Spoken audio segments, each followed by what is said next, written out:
The morning sun split the Philadelphia sky into ribbons of gold and amber, but inside the gates of Oakmont Cemetery, shadow ruled. White canvas drapes hung from iron scaffolding, creating a theater of grief beneath the sprawling oak trees. The air carried the scent of fresh earth and something sharper, something chemical, that workers had poured into the grave an hour before dawn. Cement thick and gray lined the bottom of the pit like a final insult to anyone who might claw their way out. The casket gleamed. Pure gold fixtures caught the light, throwing it back at the 100 faces gathered in concentric circles around the open grave. Every person wore black. Some wore expensive black silk and cashmere that whispered wealth with every movement. Others wore department store black polyester that bunched at the shoulders. But all of them shared the same expression, that carefully constructed mask people wear when death visits the powerful. Samantha Fairchild lay inside the casket with her hands folded across her chest, fingers laced together as if in prayer. Her skin held that waxy quality of the carefully embalmed pale as winter moonlight. Someone had dressed her in a dove-gray suit, the kind she wore to quarterly earnings calls, and placed a single white rose between her palms. Her eyes were closed, her lips pressed together in a line that could have been peace or could have been the mortician's final adjustment. At the head of the casket, Peter Fairchild stood with his shoulders squared and his jaw set. He wore a black suit that probably cost more than most people earned in a month, tailored so perfectly it looked like it had been painted onto his frame. A white handkerchief peeked from his breast pocket, and every few minutes he would reach up and dab at the corners of his eyes. The gesture looked practiced, like something he had rehearsed in a mirror. The crowd shifted. Someone coughed. A woman in a purple coat twisted her wedding ring around and around her finger, the gold band catching light with each rotation. 3 rows back, a man in a gray suit checked his phone, the screen's glow painting his face blue for just a moment before he tucked it away. The pastor, Samuel Green, cleared his throat and opened his Bible to a page marked with a burgundy ribbon. The words of the service washed over the gathering like waves familiar and hollow. Green's voice carried the practiced cadence of someone who had performed this ritual 1,000 times, each syllable, shaped by years of standing over open graves and speaking comfort to the inconsolable. He talked about ashes and dust, about eternal rest and heavenly peace, about a life cut short, but lived well. Standard fare for a funeral, nothing that would stick in anyone's memory past the drive home. 2 cemetery workers stood off to the side, their hands wrapped around thick leather straps that would lower the casket when the time came. They wore matching gray uniforms with Oakmont Cemetery embroidered across the breast pockets. One of them, a younger man with acne scars peppering his cheeks, kept glancing at his watch. The other, older and heavier, just stared at the ground with the expression of someone who had stopped caring about the dead years ago. Behind the main gathering, near the edge of where manicured lawn gave way to wild grass and forgotten graves, a figure moved through the shadows. He wore a blue work uniform faded from too many washings with grass stains ground into the knees. His beard hung thick and untrimmed, shot through with gray that made him look older than his years.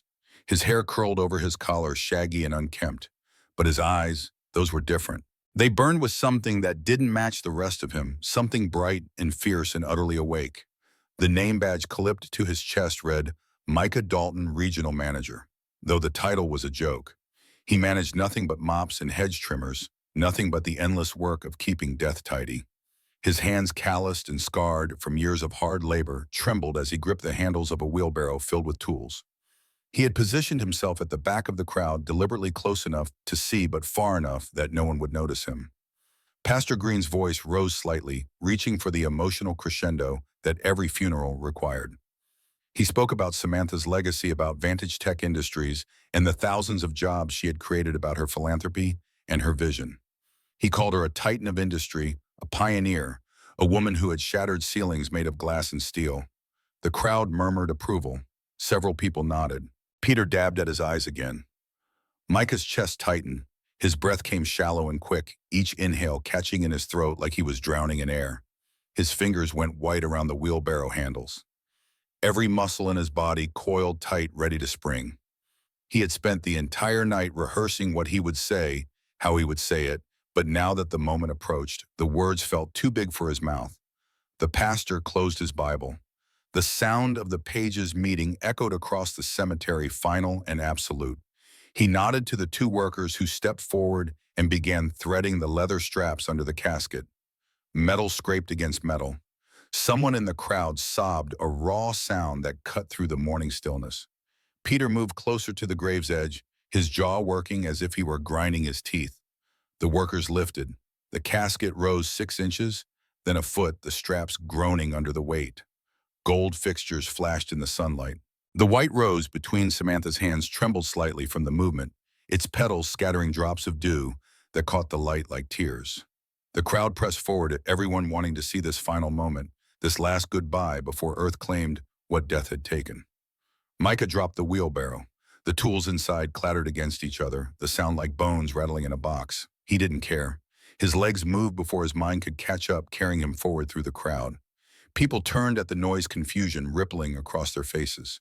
Someone said something, but Micah didn't hear it. His entire world had narrowed to that casket, to the woman inside it, to the terrible knowledge burning in his chest like swallowed fire. His voice tore free, ripping itself from his throat with a force that shocked even him. The word came out raw and enormous, echoing off the white canvas drapes and the marble headstones. Stop! Every head swiveled. The workers froze with the casket suspended in midair. The straps pulled taut. Pastor Green's mouth fell open, his carefully prepared words dying unspoken. Peter's face went from grief-stricken to stone-cold in the space of a heartbeat, his eyes narrowing as they found Micah pushing through the crowd. Micah didn't stop moving. His worn boots trampled the careful carpet laid over the grass. His shoulder bumped past a woman in pearls who gasped and pulled away as if his poverty were contagious. He pointed at the casket, his hands shaking, but his finger steady as a compass, needle finding north. The next words came louder, powered by desperation and rage, and something that felt almost like hope. Don't bury her. Phones appeared in hands like magic tricks, screens glowing as dozens of people started recording. The woman in the purple coat held hers at arm's length, capturing everything. The man who had checked his phone earlier now aimed it directly at Micah, his finger stabbing the record button. This was no longer just a funeral. This was content. This was drama. This was something that would be shared and commented on and dissected by strangers across the internet. Micah reached the inner circle, the space where only family and close friends stood. Two security guards in dark suits materialized from somewhere in the crowd, their hands reaching for him, but Micah was already past them, his momentum carrying him forward to the very edge of the carpet where it met the open grave. He stopped there, chest heaving, and turned to face the entire gathering. His voice came out rough, damaged by the years he had spent sleeping under bridges and drinking from park fountains. But it carried. Every syllable reached the back rows, reached the people recording on their phones, reached Peter Fairchild, whose face had gone the color of old paper. The words tumbled out too fast and too desperate to stop. My name is Micah Dalton. Listen to me. This woman is still alive. The crowd's murmur exploded into chaos. People shouted questions that tangled together into an incomprehensible wall of sound. The guards grabbed Micah's arms, their grips tight enough to leave bruises, but he planted his feet and refused to move. Pastor Green dropped his Bible. One of the workers let go of his straps, sending the casket lurching sideways before his partner caught the weight. Peter's voice cut through the noise like a blade through silk, sharp and cold, and utterly in control. He took 3 steps toward Micah, his polished shoes clicking against the carpet with each movement. When he spoke, his tone carried the weight of authority, the certainty of a man who was used to being obeyed. Get this lunatic out of here. But Micah had not survived the streets, had not clawed his way back from the edge of suicide, had not spent every night for the past 6 months sleeping in a storage shed next to dead people's belongings just to be silenced now. He wrenched one arm free from the guard's grip and pointed again at the casket, at Samantha's still form, visible through the viewing window in the lid. His voice cracked but held. She hasn't passed. Someone gave her something. It slows the heartbeat, cools the body, fools every test. She looks dead, but she isn't. The crowd's noise changed quality, shifting from angry dismissal to uncertain curiosity. Several people leaned forward, squinting at the casket as if they might see some sign of life if they just looked hard enough. The woman in the purple coat lowered her phone slightly, her face creasing with doubt. Even the guards hesitated, their grips loosening just a fraction. Peter's control began to crack. A vein pulsed in his temple. His carefully dabbed tears had dried, leaving his eyes hard and bright. He turned to the guards and gestured sharply. "Remove him now, sir. You must respect the dead. Samantha is my wife. She has passed. We will bury her in peace." The guards pulled harder. Micah stumbled but caught himself, his worn boots skidding on the carpet. He could feel the moment slipping away, could feel the crowd's curiosity solidifying back into dismissal. They wanted to believe Peter because Peter was clean and expensive and made sense. Micah was dirty and poor and sounded insane. But he had one more card to play, one name that might crack the facade wide open. He raised his voice, projecting over the chaos with every ounce of air in his lungs. "Give her the antidote right now. Peter, you know what you did. And Dr. Mason Keating knows too." The effect was instantaneous and electric. Every eye in the crowd swung left, searching for the doctor. Mason Keating stood near the front, distinguished in his dark suit, with a stethoscope tucked into his inner pocket like a badge of authority. He was in his 60s with silver hair combed back from a high forehead and glasses that reflected the morning light. When all those eyes found him, his face drained of color. His mouth opened and closed without sound. His hands, which had been clasped calmly in front of him, began to shake. Pastor Green held his Bible against his chest like a shield, his voice coming out small and uncertain. "Peter, should I continue the ceremony?" Peter didn't answer immediately. He was staring at Micah with an expression that oscillated between rage and something that looked almost like fear. Sweat beaded along his hairline despite the cool morning air. His jaw clenched and unclenched, grinding teeth together hard enough that tendons stood out in his neck. Finally, he turned to Green and bit out the words, "Continue. This is grief-induced madness." Nothing more. But Micah wasn't finished. He took 3 steps closer to the casket, close enough that he could see Samantha's face clearly through the viewing window. His voice dropped, becoming gentle, almost intimate, as if he were speaking to her alone. "Ma'am, hold on. Just hold on a little longer." Then he raised his head and swept his gaze across the entire crowd, making eye contact with as many people as he could. His voice strengthened, filling with conviction that came from absolutely knowing that he was right. "Check her mouth. Feel her wrist. Warm her chest. She's still here. I heard their plan with my own ears." Peter talked about a quick burial. Dr. Mason signed the papers without a real examination. "Please, anyone give her the antidote before it's too late." The silence that followed felt heavy enough to crush stone. Even the wind seemed to hold its breath, leaving the white drapes hanging limp and still. The crowd stood frozen in a tableau of shock and uncertainty. Phones continued recording their red lights, blinking like distant warning signals. The 2 workers still held the casket, suspended, their arms trembling from the sustained effort. A woman stepped forward from the front row. She was elderly, perhaps 70, with hair styled in elegant silver waves and eyes that had seen too much loss to fear scandal. She wore a black dress with a diamond brooch at the collar, and when she moved, she carried herself with the kind of authority that comes from old money and older grief. Her voice came out clear and firm, cutting through the uncertainty. "If there is any chance, we should check. What harm could it do?" Peter rounded on her, his control fracturing completely. His face flushed red and his hands balled into fists at his sides. The word exploded from him, "Unnecessary. We have done everything possible. The doctor has confirmed it. I have mourned. We must proceed." But the woman's words had broken the spell. Other voices rose from the crowd, tentative at first, then growing stronger. "Let them check. It costs nothing." "What if he's right?" The murmurs built on each other, creating a wave of doubt that crashed against Peter's certainty. People began nodding, elbowing each other, whispering behind raised hands. The phones tilted forward, their cameras zooming in on Peter's increasingly panicked face. Dr. Keating tried to regain control, his professional demeanor settling over him like a familiar coat. He spread his hands in a gesture of reasonableness and smiled, though the expression looked strained around the edges. "This is absurd. Grief makes strangers say nonsense." I examined her thoroughly. "I signed the death certificate. She is gone. We must let her rest." Micah turned to face the doctor directly. The distance between them couldn't have been more than 10 feet, but it felt like an ocean. Micah's voice came out quiet, almost conversational, but every word landed with the weight of stone. "Dr. Keating, she gave you a hospital. She funded your research. She bought you that Mercedes in the parking lot. She trusted you with her life, and you betrayed her." Something flickered in Keating's eyes, something that could have been guilt or fear or both. His gaze darted sideways to Peter, seeking guidance or reassurance or escape.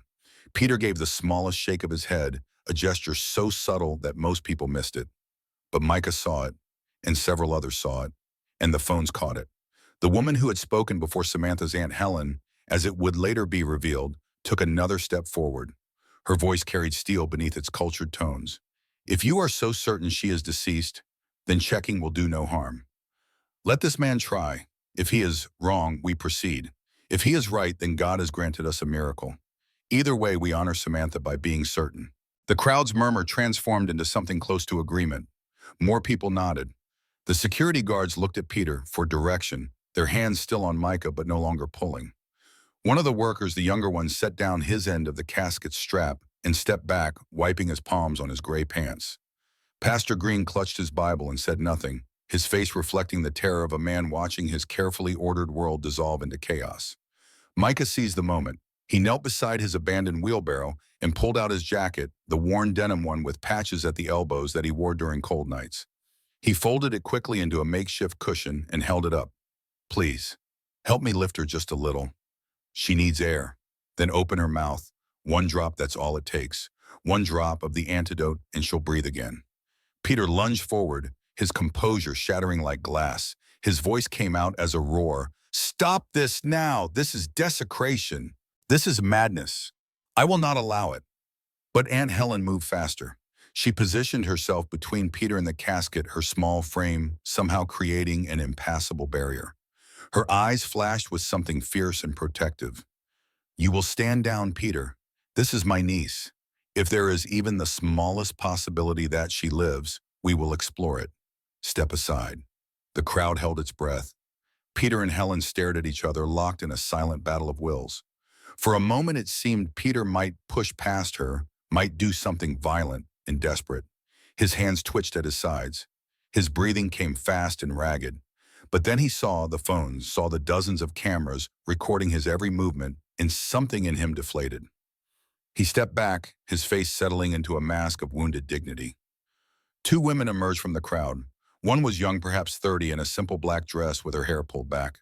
The other was middle-aged, heavy-set, with kind eyes that were red from crying. They moved to the casket without speaking, their hands reaching for the brass handles. A young man in an expensive suit joined them, then an older man with military bearing.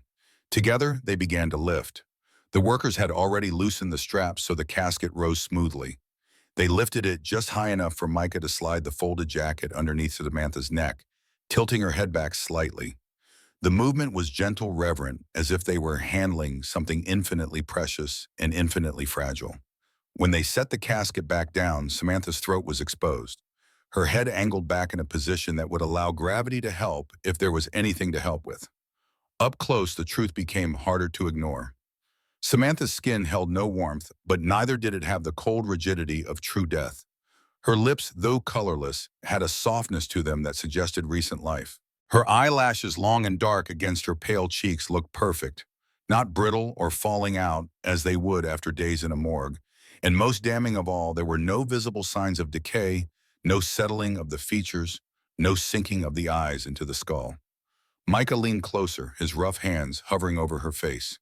His voice dropped to something almost like prayer. Ma'am, if you can hear me, hold on. Just a little longer. We're going to bring you back. Aunt Helen knelt on the opposite side of the casket, her arthritic fingers finding the small cotton plug inserted into Samantha's left nostril. The plug was barely visible, a professional touch meant to prevent leakage. Helen gripped it between her thumb and forefinger and pulled. The cotton came free easily, too easily because it was fresh. It hadn't been there long enough to adhere to anything. She held it up for everyone to see, and several people in the crowd gasped. Micah reached into his pocket. His hand closed around a small brown glass vial, the kind that might hold essential oils or medicine. The glass was old, scratched from being carried in various pockets over many miles. The label had long since worn away, leaving only the ghost of adhesive residue. He held it up so everyone could see the morning light passing through the amber liquid inside and throwing patterns across his face. The words came out steady and sure. The antidote. Her body was poisoned with something that mimics death. This will reverse it. This will bring her back.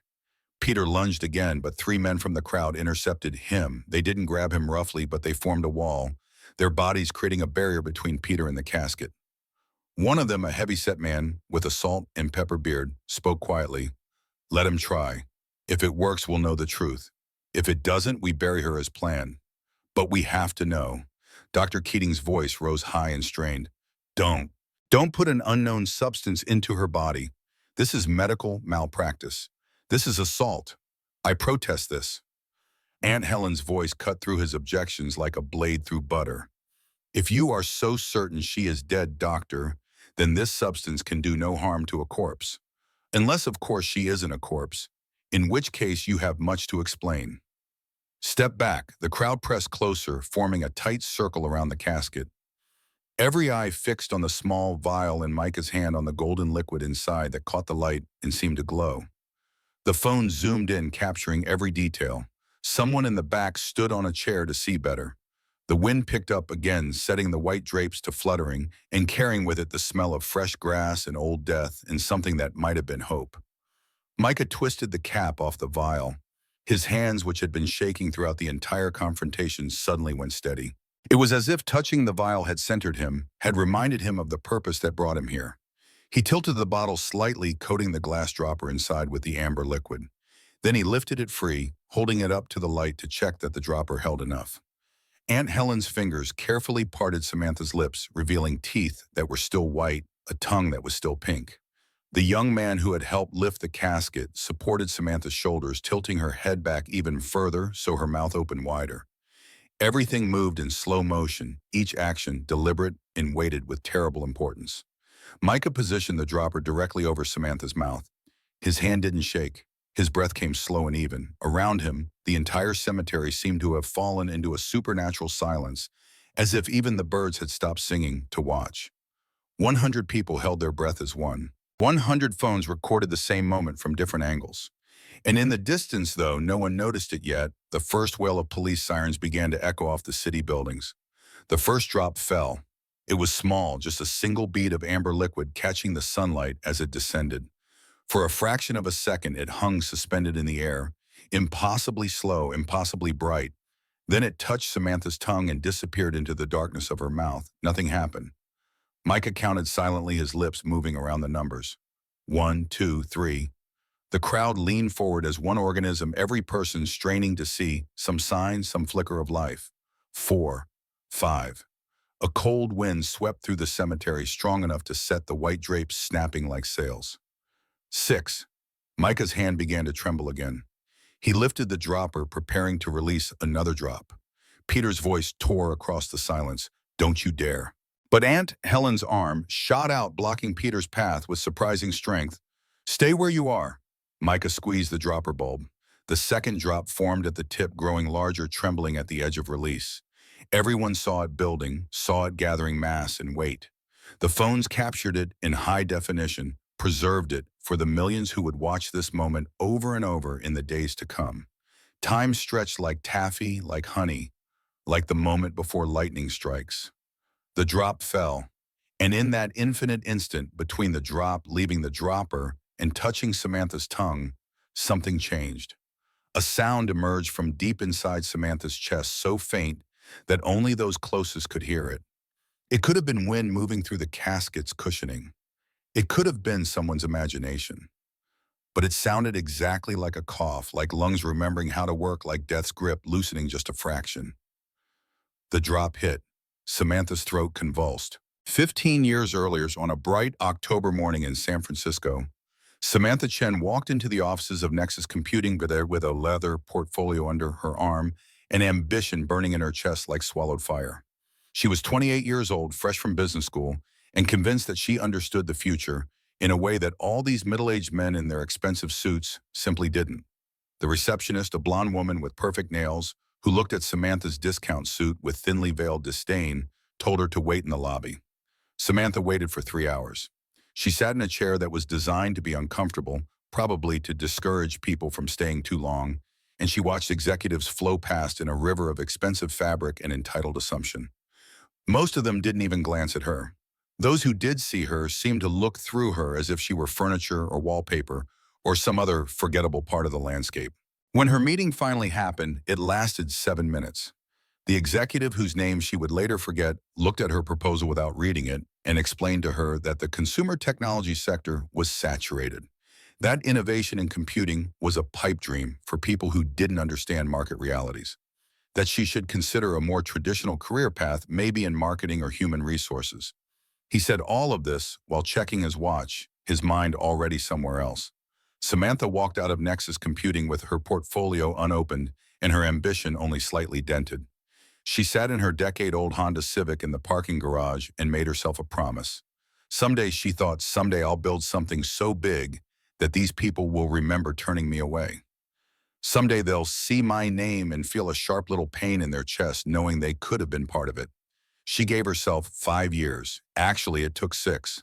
Vantage Tech Industries began in the back room of a Vietnamese restaurant in Oakland, owned by Samantha's uncle, who let her use the space after dinner service ended.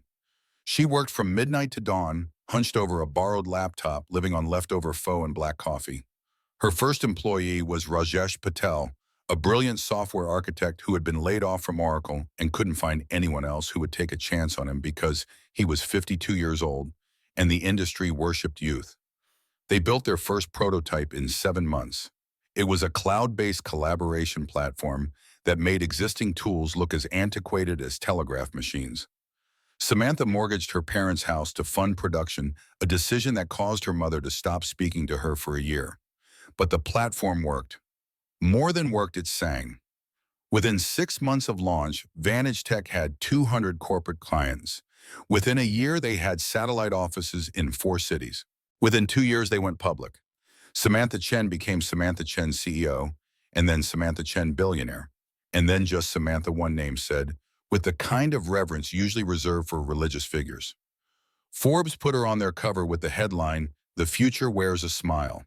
Time called her the architect of the collaborative economy.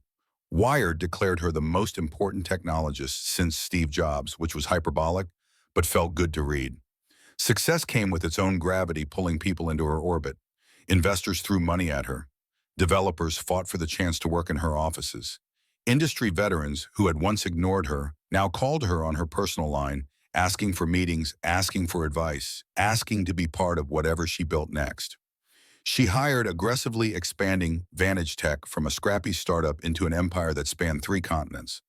The company's headquarters in Philadelphia was a glass and steel monument to her vision. 15 floors of open workspace with natural light and standing desks and free meals prepared by celebrity chefs. A meditation room on every floor. A daycare center for employees' children. Quarterly bonuses that made headlines. Samantha believed in taking care of her people, in building a culture where innovation flourished because people felt valued and secure. But success also brought isolation. The higher she climbed, the lonelier the air became. Her old friends drifted away, unable to relate to her anymore, intimidated by the wealth and power that surrounded her like a force field. New friends emerged, but she could never quite trust their motives. Were they drawn to her or to what she represented? Did they see Samantha? Or did they see the billions and the influence and the chance to advance their own agendas? She was 36 when she met Peter Fairchild at a technology conference in Boston. He was giving a talk on emerging markets, his PowerPoint slides full of colorful charts and confident projections. He spoke well, his voice smooth and persuasive, his jokes landing perfectly with the audience. After his panel, Samantha approached him at the networking reception. They talked about market volatility and the challenges of scaling globally. He was funny and self-deprecating and seemed genuinely interested in her opinions rather than overwhelmed by her reputation. They had dinner that night at a restaurant where the waitstaff spoke in hushed tones and the wine list was bound in leather. Peter ordered confidently in French, which impressed Samantha even though she later learned he had simply memorized a few phrases. They talked 4 hours, the conversation flowing easily from business to personal, from ambitious dreams to childhood disappointments. Peter told her about growing up in Philadelphia's Main Line, about a father who built a modest real estate business and a mother who taught classical piano. He painted a picture of comfortable middle-class life, nothing extravagant but stable and loving. What Samantha didn't know, what she wouldn't learn until much later, was that almost everything Peter told her that night was a lie. His father hadn't built a real estate business, he had run one into the ground, and spent his final years drowning in debt. His mother hadn't taught piano. She had cleaned houses and played at church on Sundays for tips. Peter had grown up in a small apartment that smelled like mildew and disappointment, and he had spent his entire life constructing an elaborate fiction to escape it. But Samantha believed him because she wanted to believe him. After years of being surrounded by people who wanted something from her, Peter seemed refreshingly content with his own modest success. He ran a mid-sized consulting firm. Nothing spectacular but respectable. He drove a nice car, but not an ostentatious one. He wore expensive suits, but not custom-tailored. He seemed comfortable in his own skin in a way that most ambitious people never achieved. They dated for 8 months before Peter proposed. He did it during a weekend trip to Martha's Vineyard, getting down on one knee on a beach at sunset with a ring that was tasteful without being gaudy. Samantha said yes because she loved him, but also because she was tired of being alone at the top. She wanted someone to come home to someone who understood the pressure and the responsibility, someone who could be a partner in the truest sense. The wedding was small by billionaire standards, just 200 guests at a historic estate outside Philadelphia. Samantha wore a custom gown that cost more than some people's houses, though she felt slightly ridiculous spending that much on something she would wear once. Peter's family came, his mother crying happy tears and his younger brother serving as best man. Samantha's parents flew in from California, her mother finally having forgiven her for the mortgage gamble that had paid off so spectacularly. The first year of marriage was good. Not perfect, but good enough. Peter moved into Samantha's penthouse in Center City, the top 2 floors of a building with views that stretched to the horizon in every direction. He kept his consulting firm, but began working from home more often, citing the desire to spend time together. Samantha appreciated the gesture, though she noticed that Peter's business seemed to be declining. Clients stopped calling as frequently. Projects dried up. When she asked about it, Peter would shrug and say the market was volatile, that consulting was always feast or famine. By the second year, the cracks started showing. Peter began making comments about Samantha's work schedule, little digs wrapped in humor that didn't quite hide the resentment underneath. "You love those quarterly reports more than you love me," he would say with a smile, and Samantha would laugh because what else could she do? But the comments accumulated like water dripping on stone, slowly eroding something that had once been solid. Peter started attending more company events, positioning himself at Samantha's side during press conferences and product launches. At first, Samantha appreciated his support, but then she noticed how he would step forward during photo opportunities, how he would insert himself into conversations about company strategy, how he began referring to Vantage Tech as our company rather than Samantha's company. The press picked up on it, running stories that framed them as a power couple, equal partners in business and life. Except they weren't equal partners. Samantha had built Vantage Tech from nothing, had mortgaged her soul to make it succeed. Peter had contributed nothing beyond his presence and increasingly unwanted opinions. When Samantha tried to gently establish boundaries, suggesting that Peter focus on reviving his own business, he responded with wounded silence that lasted for days. The third year brought active sabotage disguised as help. Peter convinced Samantha to make him vice president of strategic development, a position that sounded important but had no clear responsibilities. He hired his college friends into middle management roles they weren't qualified for. He pushed for acquisitions that made no strategic sense but would give him more divisions to oversee. When Samantha pushed back, Peter accused her of not trusting him, of not respecting him, of treating him like a subordinate rather than a husband. Their fights became more frequent and more vicious. Peter's carefully constructed mask of supportive husband began to slip, revealing something harder and meaner underneath. He started drinking more expensive whiskey neat in a crystal glass, sitting in their living room late at night, and staring out at the city lights with an expression that looked almost like hatred. Samantha would find him there sometimes, and when she asked what he was thinking about, he would turn to her and say nothing. "Everything's fine," in a tone that made it clear everything was very far from fine. Samantha threw herself deeper into her work, spending 14-hour days at the office because it was easier than being home. Vantage Tech continued to grow, expanding into artificial intelligence and machine learning, acquiring smaller companies and absorbing their talent. But the success felt hollow now, tainted by the growing disaster of her personal life. She had built an empire, but destroyed her marriage, and she wasn't sure which one mattered more. By the fourth year, they were barely speaking. They maintained appearances in public, smiled for photographers, and gave joint interviews to business magazines. But in private, their penthouse had become a war zone of silent treatments and calculated cruelty. Peter began staying out late, coming home smelling like perfume and cigarettes, not even bothering to hide the obvious affair. Samantha didn't confront him because part of her was relieved. If he found someone else, maybe he would leave. Maybe she could be alone again, which was starting to sound better than being together. Then came Dr. Mason Keating. He was Samantha's physician, had been since she moved to Philadelphia. He was distinguished and professional with decades of experience and an excellent reputation. Samantha trusted him completely, which was why she didn't question it when he prescribed new supplements for her chronic insomnia. Just a few pills before bed, he said all natural ingredients, they'll help you sleep without the side effects of traditional medication. Samantha took the pills faithfully for 2 months. She did notice that she was sleeping better, though her dreams had taken on a strange quality, vivid and disturbing. She also noticed that she was feeling more tired during the day, needing afternoon naps that cut into her work schedule. But she attributed it to stress, to the endless pressure of running a company and navigating a failing marriage.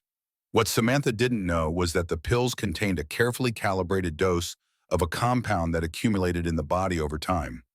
Dr. Keating, who owed his career to Samantha's generous donations to his hospital, had been approached by Peter with a proposal that was both elegant and monstrous. A substance that would slowly weaken Samantha's heart, making her eventual death look like natural causes. A tragedy, but not a suspicious one. And in exchange for his help, Keating would receive enough money to solve his gambling debts and keep his medical license. Keating agreed because he was desperate and because he told himself that Samantha was going to die anyway eventually, so what did it matter if he helped it happen slightly sooner? He convinced himself that this was a victimless crime, that Peter would be a good steward of Samantha's empire, that the thousands of employees would never know the difference. He signed prescriptions and monitored her declining health and told himself he was just a facilitator, not a murderer. On a Tuesday morning in late September, Samantha collapsed in her office. She had been reviewing quarterly projections when her vision tunneled and her chest tightened. Her assistant found her on the floor, her skin cold and her breathing shallow. The ambulance rushed her to Pennsylvania Hospital, where Dr. Keating was conveniently on duty. He examined her quickly and pronounced her condition grave. Heart failure, he said, though he ordered no test to confirm it. Sometimes it happens suddenly in high-stress individuals, he explained to Peter, who had arrived looking appropriately devastated. Samantha spent 3 days in the hospital, drifting in and out of consciousness. The nurses commented on how peaceful she looked, how her vital signs were weak but stable. But Dr. Keating refused to allow any specialist to consult on her case. He was her physician, he knew her medical history, he would handle everything. On the third day, he administered what he told the nurses was a final attempt at cardiac stimulation. It was actually the final dose of the compound, enough to push her system into a state that mimicked death so perfectly that only the most sophisticated equipment could detect the difference. Her heart rate dropped to 2 beats per minute. Her body temperature fell. Her breathing became so shallow that it was undetectable. For all intents and purposes, Samantha Fairchild had died. Dr. Keating called time of death at 3:47 in the morning. He signed the death certificate himself, citing cardiac arrest due to natural causes. He refused an autopsy, citing Samantha's known heart condition and the family's wishes. Peter, playing the role of grieving husband, perfectly agreed that Samantha would want a quick private burial without unnecessary invasiveness. Within 18 hours, Samantha was embalmed, dressed, and placed in a casket. Within 48 hours, the funeral was scheduled. The speed was unusual but not unheard of in certain communities. And Peter had carefully cultivated the narrative that Samantha was a private person who would have wanted minimal fuss. He arranged for the burial at Oakmont Cemetery, a prestigious location where Philadelphia's elite had been interred for generations. He hired the best funeral home, ordered the most expensive casket, and invited everyone who mattered in the business world. He played his part flawlessly, the devoted husband destroyed by loss. What Peter didn't know, what he couldn't have known, was that someone had been watching. Someone who worked the night shift at the cemetery, who happened to be checking the back gate at exactly the wrong time, who overheard a conversation that was never meant to be overheard. 16 years earlier, Micah Dalton stood in the nursery of his modest house in the suburbs of Pittsburgh and painted the walls a soft yellow. His wife Emma leaned against the doorframe, her hand resting on her swollen belly, watching him work with a smile that made his chest feel too full. The room was small, barely 10 by 12 feet, but they had big plans for it. A crib in the corner, curtains with butterflies, a mobile that played lullabies. Everything a baby girl could need. Lily was born on a snowy February morning after 14 hours of labor that left Emma exhausted but glowing. Micah held his daughter for the first time in the hospital's harsh fluorescent light and felt something in him shift fundamentally. She weighed 6 pounds and 8 ounces. She had Emma's dark hair and his blue eyes. Her tiny fingers wrapped around his thumb with surprising strength, and he understood in that moment that he would burn the world down to keep her safe. The early years were hard in the way that all young families are, hard, a blur of sleepless nights and diaper changes and learning how to be parents through trial and error. Micah worked as a software engineer at a mid-sized tech company, writing code for banking applications that nobody cared about, but that paid well enough to cover the mortgage and Emma's student loans. Emma worked part-time at a cafe, bringing home free pastries and stories about difficult customers that she would recount at dinner while Lily banged her sippy cup on the high chair. They weren't wealthy, but they were happy, which felt like a kind of wealth in itself. They had a house, nothing fancy but theirs. They had a car that ran most of the time. They had enough money for the occasional dinner out and Christmas presents and a vacation every few years. Micah would tuck Lily into bed each night and read her stories about brave princesses and talking animals, and she would fall asleep with her hand clutching his finger exactly as she had the day she was born. Lily grew into a precocious child with opinions about everything. She refused to wear anything that wasn't purple. She named all her stuffed animals after types of clouds, so they had Stratus the bear, and Cumulus the rabbit, and Nimbus the elephant. She drew constantly, her art covering the refrigerator and the walls and any surface that would hold still long enough. Most of the drawings featured three figures, a tall one, a medium one, and a small one, all holding hands under a sun that was always yellow and always smiling. When Lily was 4, she looked up at Micah while he was pushing her on the swing set in their backyard and asked why the sky was blue. Micah tried to explain about light refraction and wavelengths in terms that a 4-year-old might understand, but Lily interrupted him halfway through. "I think it's blue because that's God's favorite color," she said with absolute certainty, and Micah laughed and agreed that yes, maybe that's exactly why. Micah's company was called Vertex Solutions, and for a while it seemed stable. The CEO was a reasonable man who understood work-life balance. The projects were challenging enough to be interesting, but not so demanding that Micah had to work weekends. The pay increased steadily, a few percentage points each year, enough to keep pace with inflation and occasionally a little more. Micah wasn't passionate about banking software, but it was a job that paid well and let him be home for dinner most nights, which mattered more than passion. Then came the crash.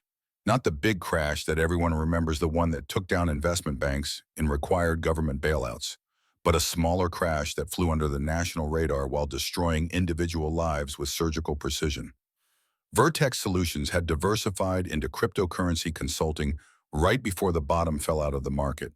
Within 3 months, they had lost 60% of their clients. Within 6 months, they were filing for bankruptcy. Micah got the news on a Thursday morning via email. Subject line: Workforce Reduction Initiative. He read it 3 times before the words made sense. Effective immediately, his position was being eliminated.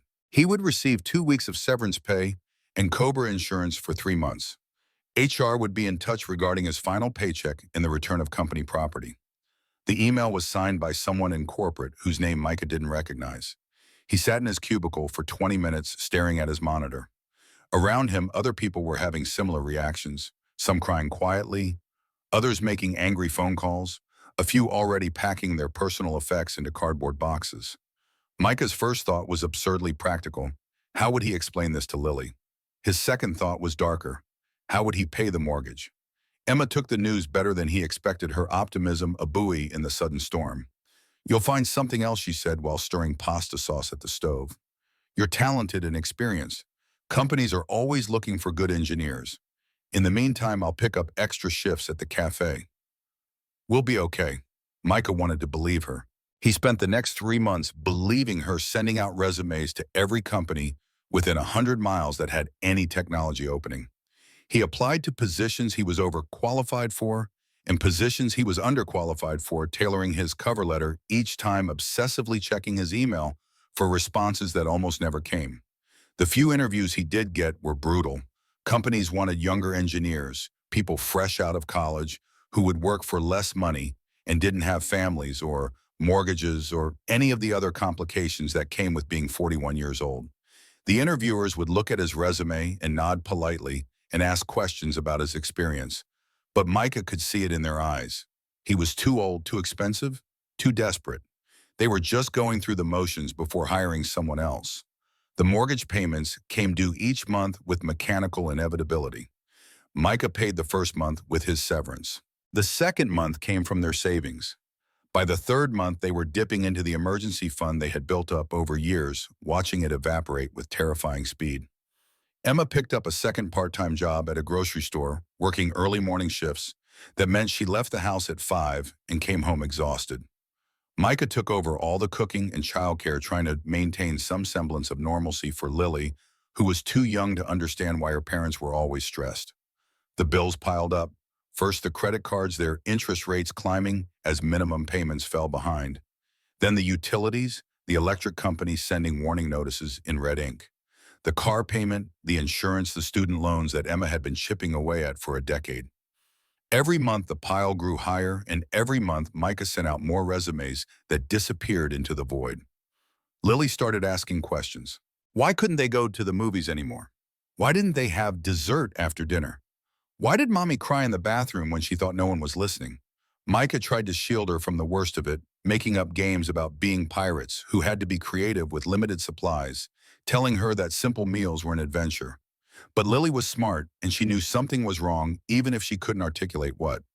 The fight started in the 7th month. Emma came home from a double shift to find Micah sitting at the kitchen table with another rejection email open on his laptop. 98th rejection, he said without looking up.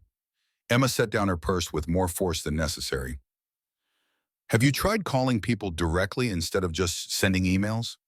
Have you thought about expanding your search radius? Micah's temper, which had been building like pressure in a sealed container, finally cracked. You think I haven't thought of that? You think I'm not trying? I'm doing everything I can, and it's not enough. Okay, I can't magically make companies hire me. Emma's face hardened. Well, maybe if you had saved more money, if you hadn't bought that new computer last year, if you had been more responsible, we wouldn't be in this situation. The words hung in the air like smoke. Micah stood up in his chair, scraping against the linoleum. That computer was for work. I needed it for freelancing, which I've been doing every night to try to bring in extra money. But I guess that doesn't count because it's not a real job, right? Emma's voice rose to match his. Don't put words in my mouth. I'm working 2 jobs, I'm barely sleeping, and you're sitting here feeling sorry for yourself. They yelled at each other while Lily sat on the stairs clutching her teddy bear Nimbus, tears running down her 6-year-old face. Neither parent noticed her there. They were too caught up in their own pain, their own fear, their own desperate need to make someone else responsible for the disaster unfolding around them. The fight ended with Emma storming to the bedroom and slamming the door hard enough to rattle the pictures on the walls. That night established a pattern. They would go days being civil functioning as roommates sharing space and childcare duties, and then something would trigger another explosion. The fights got meaner, both of them learning where the other person's vulnerabilities lay and striking with precision. Emma questioned Micah's competence and masculinity. Micah questioned Emma's commitment and priorities. Both of them said things they would spend years regretting but could never take back. Lily withdrew into herself. She stopped drawing. Her teachers called to express concern about her behavior in class, how she seemed anxious and distracted, how she had started crying for no apparent reason during reading time. Micah and Emma went to a parent-teacher conference together, presenting a united front, assuring the teacher that everything was fine at home, just some temporary stress from job searching, but nothing serious. The teacher didn't look convinced. In the 11th month, the bank sent a foreclosure notice. Micah opened it while standing in the driveway, the mail still in his hand, and felt something break inside him. The house, the modest house with the yellow nursery and Lily's drawings on the walls, and a decade of memories soaked into the floorboards, was going to be taken away. They had 30 days to either catch up on the missed payments or vacate the premises. Micah walked inside and found Emma folding laundry in the living room. He handed her the notice without saying anything. She read it twice, her hands trembling, and then set it down very carefully on the coffee table. What are we going to do? Her voice came out small and scared in a way that he hadn't heard since before they got married. Micah sat down heavily on the couch. I don't know. Maybe we can find an apartment somewhere cheaper. Maybe I can take any job, even if it's not in my field. Fast food retail, whatever brings in money. Emma nodded slowly, but her eyes had gone distant. Micah recognized that look. It was the look of someone calculating whether the relationship was worth saving or if it was time to abandon ship. 3 days later, Micah came home from a humiliating interview at a phone sales company to find the house empty. Not just quiet, but actually empty, in a way that made his footsteps echo.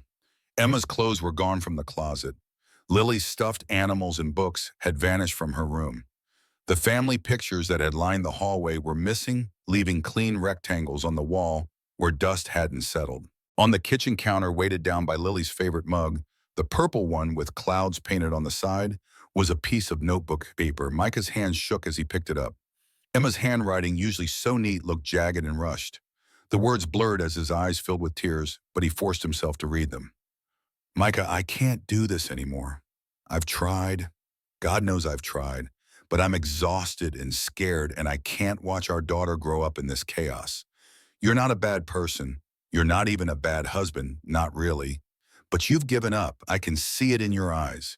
You're drowning, and you're going to pull us down with you. I'm sorry, but I have to save Lily. I have to save myself. There's something else I need to tell you. Something I should have told you years ago, but I was afraid. Lily isn't your biological daughter. Before we met, I had a relationship that ended badly. When I found out I was pregnant, I panicked. Then I met you, and you were so kind and stable, and I thought maybe this could work. You've been a wonderful father, but she's not yours by blood. I'm sorry. I'm so sorry. Please don't look for us. It's better this way. Emma. Micah read the note 10 times, 20 times. The words rearranged themselves into different configurations, but the meaning stayed the same.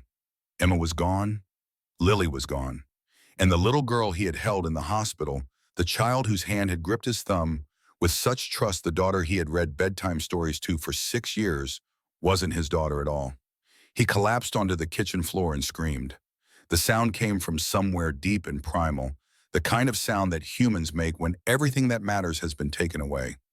He screamed until his throat was raw, until the neighbors called the police, until 2 officers arrived and found him curled on the linoleum, surrounded by Lily's drawings that Emma had left behind. The officers were kind, which somehow made it worse. They helped him up, got him a glass of water, asked if there was someone they could call. Micah shook his head. There was no one. His parents were dead. He had no siblings. His friends had drifted away during the long months of unemployment because desperation makes people uncomfortable. The officers left him with a card for a crisis hotline and a pamphlet about depression, neither of which he looked at again. For 3 days, Micah didn't leave the house. He sat in the empty rooms and stared at the walls where pictures used to hang. He found Lily's drawings in the recycling bin and taped them back up, every single one, covering the walls like wallpaper. He slept in her room on the floor because her bed was gone, and he tried to smell her in the carpet, in the air, in the molecules that might still remember she had been there. On the 4th day, the bank sent representatives to begin the foreclosure process. They were polite but firm. He needed to leave. He packed a single duffel bag with clothes and toiletries, loaded it into his aging Honda Civic, and drove away from the house without looking back. Looking back would have destroyed him completely. The car became his home for the next 2 months. He parked in different locations each night, moving whenever security guards or police told him to leave. He washed his face in gas station bathrooms and ate dollar menu items from fast food restaurants. He kept sending out resumes from his laptop until the battery died and he couldn't afford to replace it. Then he stopped sending out resumes altogether. The descent into homelessness happened faster than he would have thought possible. The car's registration expired and he couldn't renew it. The insurance lapsed. When the car broke down on the side of the highway, Micah abandoned it there with the keys in the ignition and walked away. Everything he owned fit into the duffel bag slung over his shoulder. He was 42 years old and completely untethered from the life he had built. He spent the next 4 years living on the streets of various Pennsylvania cities. Pittsburgh first, then Harrisburg, then Philly. He learned the shelter system, the soup kitchens, the churches that handed out sandwiches on Tuesday afternoons. He learned which cops would leave you alone if you were quiet and which ones would roust you for sport. He learned how to make himself invisible, how to take up as little space as possible, how to avoid eye contact so people could pretend they didn't see you. Winter was the hardest. The cold bit through every layer of clothing he could scavenge, settling into his bones like it planned to stay forever. He slept in doorways and under bridges and in the corners of parking garages, always moving before the property owners could complain. Twice he got pneumonia. Once he got beaten by teenagers who thought it was funny to kick someone who couldn't fight back. He went to emergency rooms when absolutely necessary and left before they could get his real information. The nights were worse than the days. During the day, Micah could move, could walk around the city, could maintain the fiction that he had somewhere to go. But at night, lying on cardboard in an alley behind a restaurant, the memories would come flooding back. Emma's face when she still loved him. Lily's laugh when he pushed her on the swings. The yellow walls of the nursery. The weight of his daughter's hand in his. Except she wasn't his daughter, wasn't his, had never been his. He thought about suicide constantly. It wasn't a dramatic consideration, not some cry for help or desperate plea. It was a practical assessment of whether continuing to exist served any purpose. He stood on the Ben Franklin Bridge one night, looking down at the black water of the Delaware River, calculating whether the fall would kill him immediately or if he would have time to regret it on the way down. A homeless woman named Teresa found him there and talked him back from the edge. She was maybe 60 with a shopping cart full of belongings and eyes that had seen everything. She didn't tell him life was worth living or that things would get better. She just said that jumping was messy and that drowning was supposed to be painful, and if he was going to do it, he should at least think about the people who would have to fish his body out. The cold practicality of her argument somehow reached him in a way that empty platitudes never could. He stepped back from the railing. Teresa offered him a sandwich from her cart, and they sat together on the bridge until dawn, not talking much, just existing in parallel. When the sun came up, she shuffled away with her cart, and Micah never saw her again. But she had given him something, maybe not a reason to live, but at least a reason not to die yet. 6 months ago, Micah saw a job posting taped to the window of a corner store in North Philadelphia. Oakmont Cemetery needed a night watchman and groundskeeper. No experience necessary, no background check, cash payment weekly. It seemed too good to be true, which usually meant it was, but Micah was desperate enough to try him. He walked to the cemetery on a Tuesday afternoon, his duffel bag over his shoulder, and 6 years of homelessness evident in his overgrown beard and gaunt face. The cemetery manager, a tired-looking woman named Carol, who seemed to measure her life in paperwork and complaints, looked him up and down and sighed. "You know how to use a push mower," Micah nodded. "You know how to not steal things," another nod. Carol handed him a uniform and keys to the storage building. "You start tonight. Any problems, and you're gone immediately." Understood. Micah understood. The storage building was barely more than a shed, 12 feet by 10 feet with a cot and a space heater and a small bathroom. It was cramped and cold and smelled like fertilizer. It was the most beautiful thing Micah had seen in years. He had a roof, he had a chew. He had something approximating a reason to wake up in the morning. The work was simple. He walked the grounds each night, making sure no one vandalized the graves or broke into the office. He mowed grass during the day when funerals weren't scheduled. He cleaned leaves from the pathways and trimmed hedges and did whatever other tasks Carol needed. She paid him in cash every Friday, $200. That felt like a fortune after years of nothing. Micah settled into a routine that bordered on peaceful. He ate cheap food from the bodega 3 blocks away. He kept himself clean with the building's utility sink. He avoided the other cemetery workers who looked at him with suspicion or pity. He existed in a kind of suspended animation, not quite healing, but no longer actively falling apart.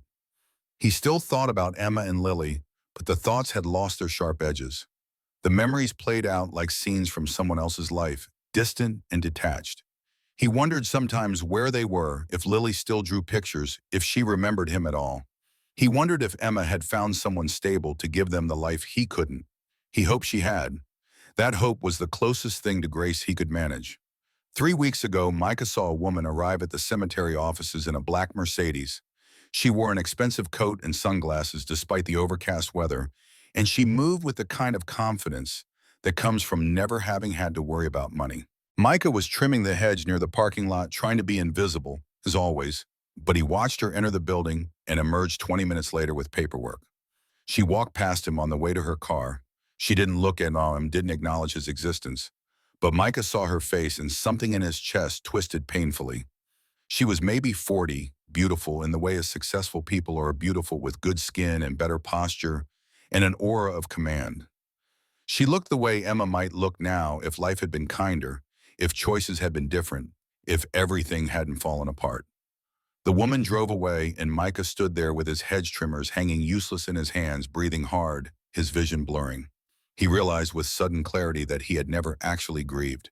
He had survived and endured and existed, but he had never allowed himself to feel the full weight of what he had lost. The realization hit him like a fist, like drowning, like every nightmare he had ever swallowed. He managed to finish his shift, somehow moving through the motions mechanically. That night alone in the storage building, Micah cried for the first time in 6 years. He cried for Emma and Lily and the yellow walls of the nursery. He cried for the man he used to be, the engineer who wrote code and pushed his daughter on swings and believed that hard work would be enough. He cried until he was empty, until there were no more tears, until he felt hollowed out and clean in a terrible kind of way. Something had shifted. The grief didn't make him want to die anymore. Instead, it made him want to matter, even in some small way. He wanted to prove that his life had value, that he wasn't just a ghost haunting the margins of the world. He wanted to save someone, anyone, because he couldn't save his family and couldn't save himself, but maybe, just maybe, he could save someone else. That's when he started paying closer attention to the people who came to Oakmont Cemetery, the families who buried their loved ones, the workers who lowered the caskets, the doctors who signed the death certificates. The business of death, it turned out, had patterns just like any other business. And if you watched carefully enough, sometimes those patterns revealed things that weren't meant to be seen. 2 nights ago, Micah was checking the back gate near the service road at 11 p.m. when he heard voices. The gate was supposed to be locked after dark, but he had noticed recently that someone had been leaving it unlatched. He approached quietly, moving through the shadows between monuments, following his instinct more than any actual security protocol. A black Mercedes sat idling near the fence line, its headlights off, but its engine running. 2 figures stood next to it, silhouetted against the ambient light from the city beyond the cemetery walls. Their voices carried in the still night air, sharp with tension and urgency. Micah froze behind a large marble angel, every muscle locked, barely breathing.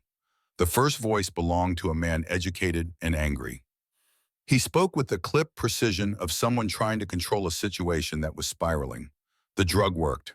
She's cold now, heart rate imperceptible, body temperature dropped. Every test shows death. Tomorrow we bury her early, before 9 a.m., before anyone questions anything. The second voice was older, shaking with fear. Peter, I can't. This is too much. I signed in the death certificate, but an autopsy, if anyone requests it, they'll find the compound. They'll trace it back to the prescriptions. I'll lose everything. Peter's response came fast and hard. You'll lose everything if you don't follow through. Do you understand me, Mason? I own you now. You signed those prescriptions. You administered the final dose. You declared her dead. If this falls apart, you go down first and hardest. Do exactly as I say and you walk away rich. Deviate and you rot in prison. Micah's heart hammered so hard he thought they might hear it. His mind raced, connecting pieces that didn't want to fit together. Peter and Mason, a woman declared dead but not actually dead, a burial scheduled quickly, too quickly, the black Mercedes that looked like the one he had seen earlier, the one that belonged to the woman in the expensive coat. Dr. Keating's voice came out as a whimper. What if someone asks questions? What if her family wants a second opinion? Peter's laugh was cold enough to freeze blood. Her family trusts me. Her company trusts me. And by tomorrow afternoon, she'll be 6 feet underground in a cement grave. No one will question a tragic death from natural causes. No one will suspect that her devoted husband couldn't stand living in her shadow anymore. Now go home, get some sleep, and tomorrow play your part perfectly. Car doors opened and closed. The Mercedes backed up and turned its headlights, sweeping across the cemetery as it pulled away. Micah stayed frozen behind the angel statue for 10 more minutes, his legs shaking, his mind spinning. He had just heard a murder plot, not a hypothetical or a fantasy, but an actual murder that was happening right now that would be completed in less than 12 hours. He stumbled back to the storage building and sat on his cot, staring at the wall. Every instinct screamed at him to call the police to report what he had heard, but he had no proof. No recording, no witnesses, just the word of a homeless man against a doctor and a wealthy husband. The police would laugh him out of the station or arrest him for wasting their time. Without evidence, without credibility, without anything to back up his story, he was powerless. Except he wasn't powerless. Not completely. He knew when the burial was scheduled. He knew it was happening at Oakmont on his watch in his cemetery. He could be there. He could interrupt it. He could force them to check, to look closer to see what was hidden under the surface. They might not believe him, might call him crazy, might throw him out, but at least he would have tried. Micah barely slept that night. He lay on his cot, running through scenarios, imagining how it would play out, trying to prepare for the moment when he would have to step forward and risk everything. He thought about Emma and Lily, about how he had failed to protect them. He thought about all the times he had been invisible, dismissed, ignored. This was his chance to matter, to prove that even a man who had lost everything could still do something that mattered. When dawn came, Micah was ready. He had washed his face and trimmed his beard as best he could with a disposable razor. He had put on his cleanest uniform and made sure his name badge was visible. He looked like what he was, a cemetery worker, humble and unremarkable, but he felt different. He felt like he was about to change something, like he was about to step into a moment that would define the rest of his life. The funeral was scheduled for 8 a.m. Micah watched the setup from a distance, saw the white drapes being erected, saw the workers positioning the expensive casket beside the grave that he himself had helped prepare yesterday. He saw the cement lining the bottom of the pit, an unusual detail that now made terrible sense. If someone was still alive, the cement would trap them, would prevent any chance of survival, even if they woke up underground. The guests began arriving at 7:45. Expensive cars lined up along the cemetery roads, disgorging people in black designer clothes. Micah positioned himself at the back near his wheelbarrow, full of tools, trying to look busy, while his heart tried to beat its way out of his chest. He saw Peter arrive, playing the grieving husband with an Oscar-worthy performance. He saw Dr. Keating pale and sweating despite the cool morning air. And he saw the casket, gold and gleaming, with a woman inside who might still be alive. Who was alive, he corrected himself. Who was alive and running out of time. Micah's hands gripped the wheelbarrow handles so hard his knuckles went white. He counted down the minutes, waiting for the right moment, the moment when his interruption would be impossible to ignore.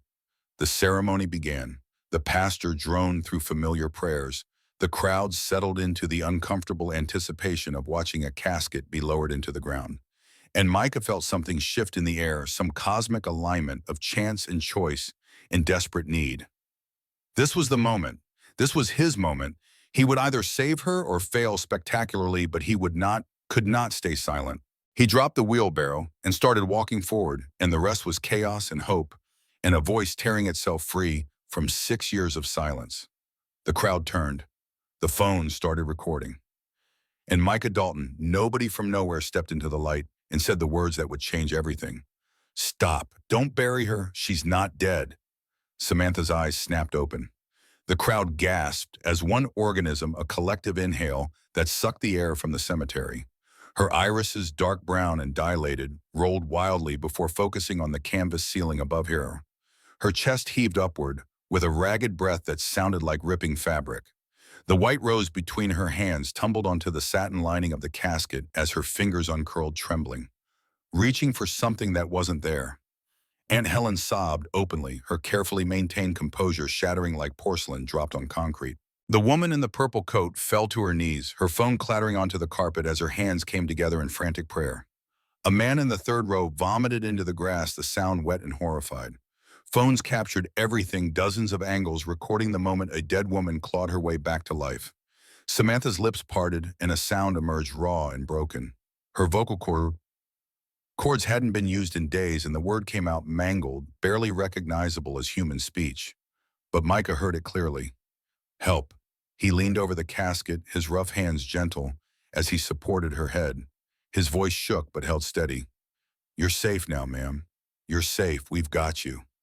Samantha's eyes found his face, trying to focus through the fog of whatever drug had stolen her body's function. She saw the overgrown beard, the name badge, the blue uniform stained with grass and dirt. She saw a stranger who somehow knew to save her when her own husband had tried to ensure she died. Her hand lifted, weak and shaking fingers brushing against Micah's sleeve, as if to confirm he was real. Peter stood frozen for 3 full seconds, his face cycling through expressions too quickly to track. Shock melted into rage, rage twisted into calculation, calculation hardened into something desperate and dangerous. His hand disappeared into his coat pocket and emerged gripping a syringe filled with cloudy liquid that caught the morning light like poison. Micah saw it and his body reacted before his mind caught up, shoving himself between Peter and the casket. His arms spread wide, making himself a barrier, making himself a target. The years of being invisible, of making himself small and forgettable, evaporated in the face of absolute certainty. Peter would have to go through him to finish what he started. Stay back.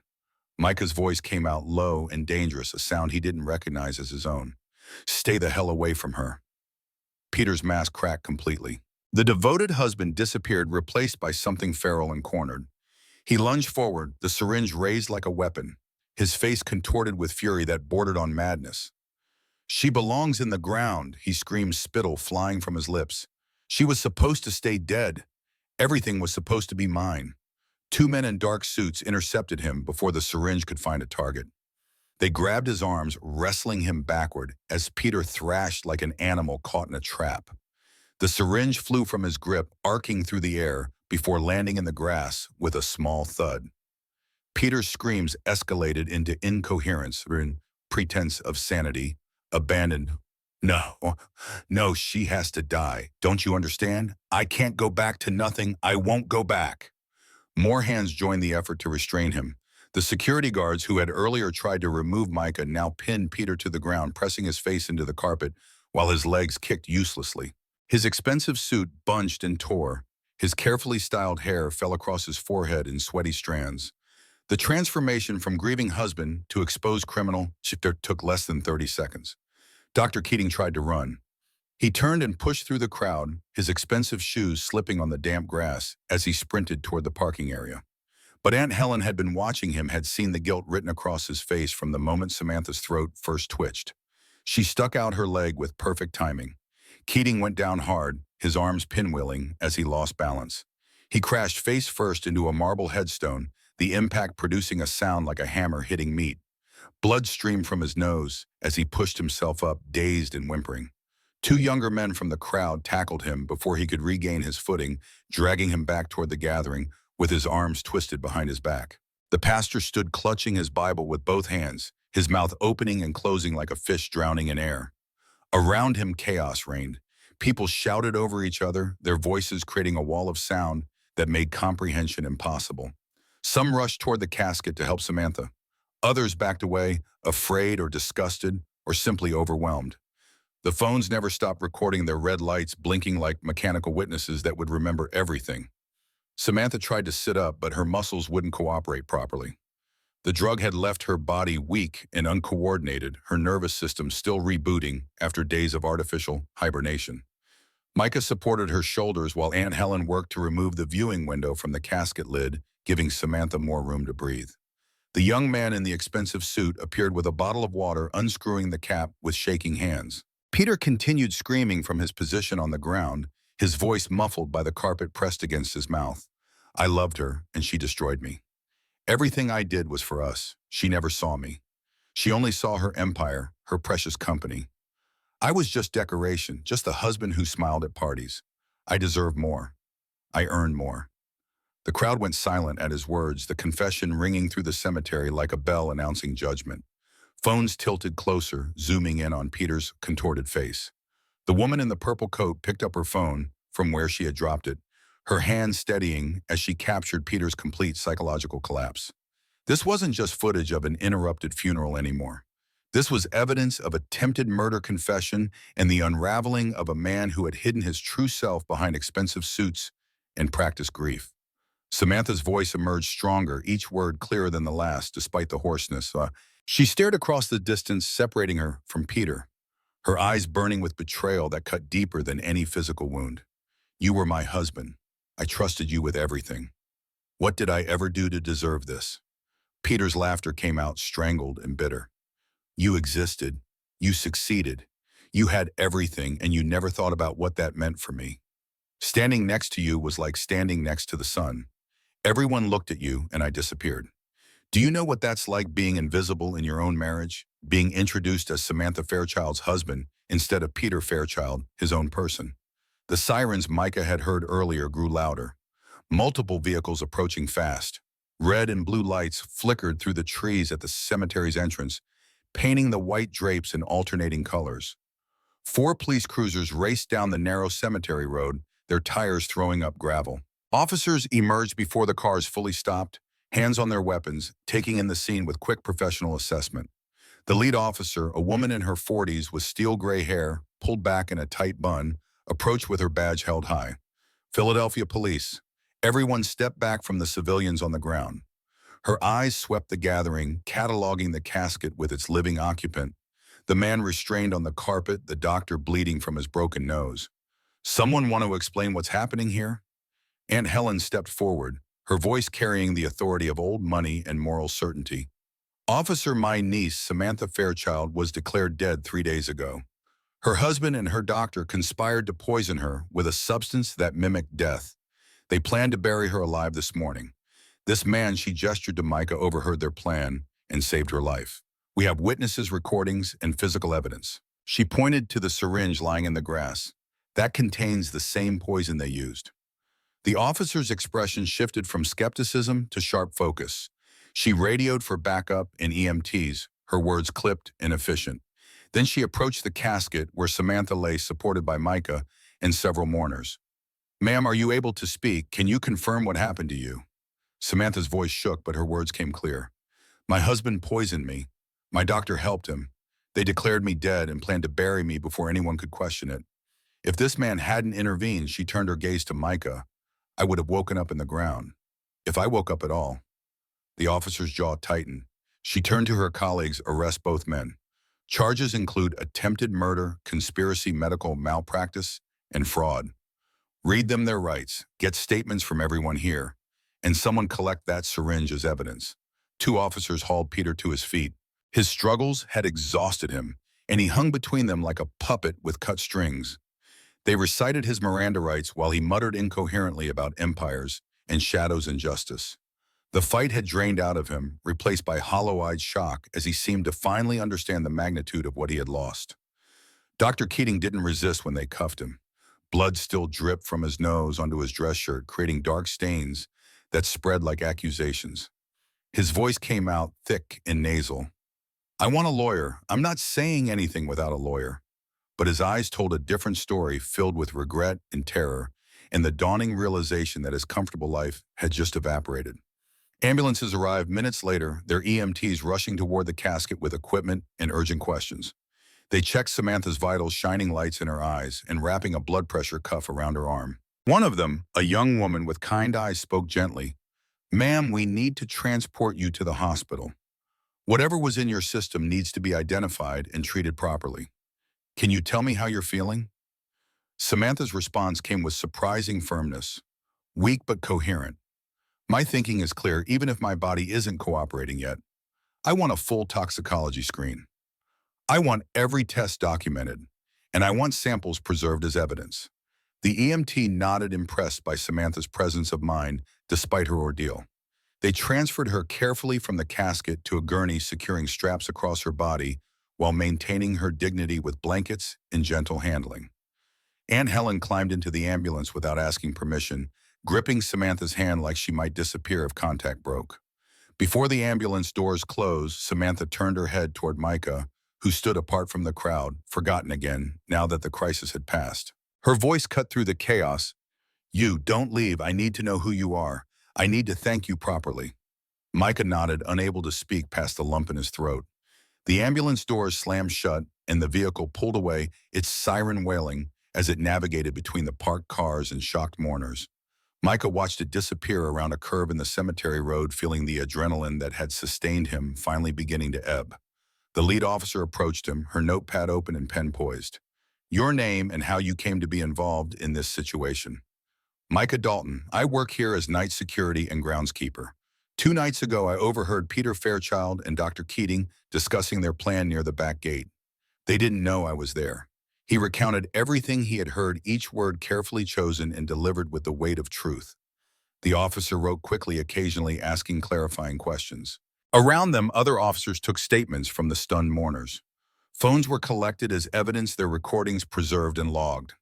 The syringe disappeared into an evidence bag. The entire scene transformed from funeral to crime scene, yellow tape marking boundaries, while forensics photographed the casket, the grave, the scattered funeral flowers. Pastor Green sat on a folding chair with his head in his hands, his faith shaken by the revelation that he had nearly participated in murder.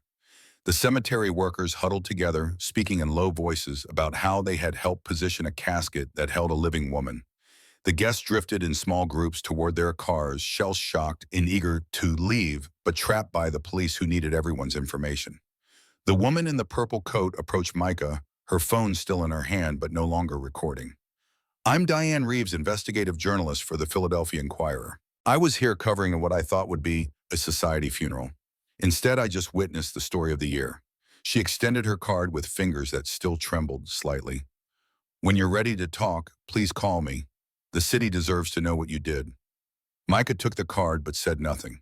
He wasn't ready for media attention, wasn't sure he ever would be. The idea of his face on the news, his story dissected by strangers, made his skin crawl. But he pocketed the card because refusing it seemed rude, and he had spent too many years trying not to be noticed to start causing offense now. The sun climbed higher, burning away the last of the morning mist. The white funeral drapes fluttered in a breeze that carried the smell of cut grass and overturned earth.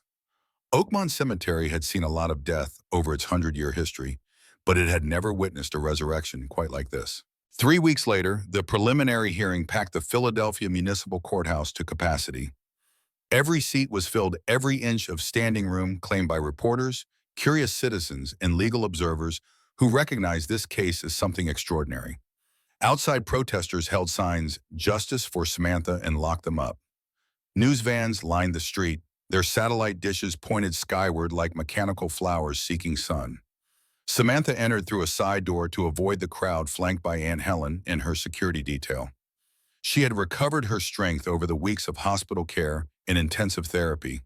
The toxicology report had identified a rare compound, tetrodotoxin derivative, that required specialized knowledge to synthesize and administer. Only someone with Dr. Keating's expertise could have calibrated the dosage precisely enough to mimic death without causing actual death. She wore a navy suit that projected power tempered with vulnerability. Her hair was pulled back, simply no jewelry beyond small diamond studs that had been her mother's. She wanted the jury to see her as a survivor, not as the billionaire CEO that tabloids had spent weeks dissecting. The media had feasted on the story, every detail of her marriage and career examined under microscope intensity. Micah sat in the back row, uncomfortable in a donated suit that didn't quite fit his frame. Samantha had offered to buy him new clothes to set him up in an apartment, to thank him properly with the resources at her disposal. But Micah had refused everything except a modest room in a boarding house and help finding proper employment. The attention made him anxious. The gratitude felt unearned. He had done what anyone should have done, nothing more. But Samantha insisted he attend the hearing. "You're the key witness," she had told him during one of their few meetings. "Without your testimony, they might have found a way to spin this differently. Your presence matters." So Micah came, sitting as far from the cameras as possible while his stomach churned with nerves. Peter entered in an orange jumpsuit, his hands cuffed in front of his body. 3 weeks in jail had aged him a decade. His skin had gone sallow, his eyes sunken into dark hollows. The expensive hairstyling had grown out, revealing gray roots and a receding hairline he had hidden with careful cuts. He looked small and pathetic, all swagger, stripped away by the reality of his situation. Dr. Keating followed moments later, equally diminished. His nose still bore evidence of his collision with the headstone, healing crooked, because he had refused to let the jail medical staff reset it properly. His lawyer, an overworked public defender, looked exhausted before proceedings even began. Judge Helena Brooks entered, and the room rose as one. She was known for her no-nonsense approach and intolerance for theatrics. Her silver hair and sharp reading glasses gave her the appearance of a strict librarian, but her reputation was built on fairness and careful consideration of evidence.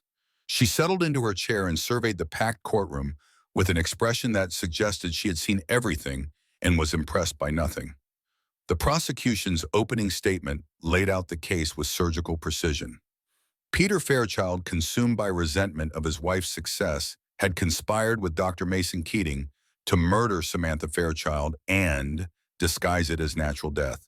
Financial records showed Peter would have inherited controlling interest in Vantage Tech Industries, plus assets worth approximately $3 billion.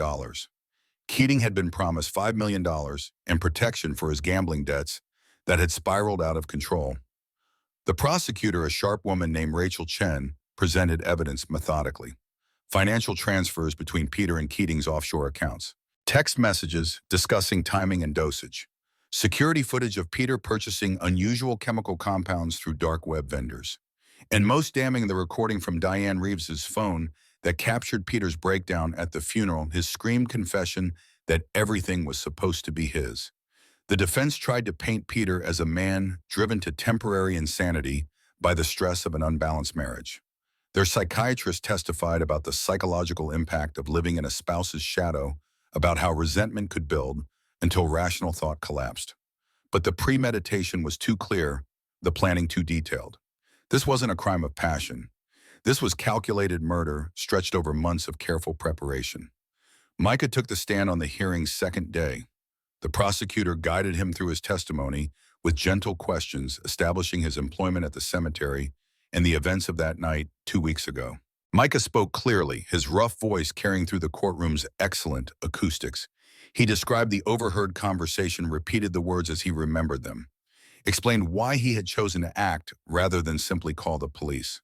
Peter's defense attorney tried to shake him during cross-examination, suggesting that Micah had misheard, that his years of homelessness might have affected his reliability, that he had a financial motive to lie if Samantha was paying him.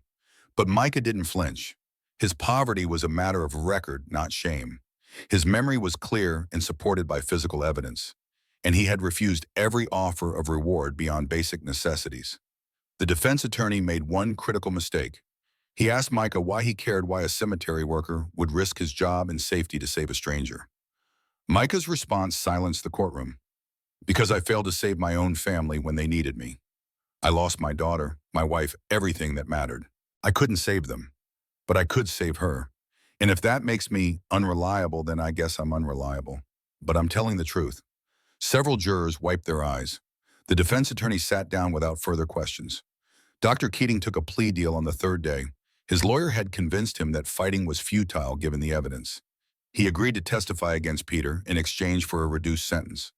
When he took the stand, his testimony destroyed any remaining doubt about the conspiracy's scope. Keating described how Peter had approached him 6 months earlier with the initial proposition, how they had researched compounds that could create the appearance of death, how Peter had paid for Keating's gambling debts in exchange for his cooperation, how they had tested dosages on laboratory animals before administering the final cocktail to Samantha, how Keating had falsified medical records and rushed the death certificate to prevent autopsy. His voice broke as he described the moment he declared Samantha dead, knowing she was still alive. I told myself it would be quick, that she wouldn't suffer. I told myself I was saving myself and my family from ruin. But I knew what I was doing. I knew it was murder. And I did it anyway because I was weak and scared and thought I could live with it. But I can't. I can't live with what we almost did. Peter's face remained impassive throughout Keating's testimony, but his hands clenched and unclenched beneath the table. When his turn came to speak, his lawyer advised against it, but Peter insisted. He took the stand with his jaw set and his eyes defiant. The prosecutor asked simple questions. Did you conspire to murder your wife? Did you administer poison? Did you plan to bury her alive? Peter answered each with variations of yes, but with justifications that grew increasingly unhinged. She had made him invisible. She had stolen his identity. She deserved to lose everything the way he had lost everything. His testimony became a rambling confession mixed with accusations, a man so convinced of his own victimhood that he couldn't see the monstrous nature of his actions.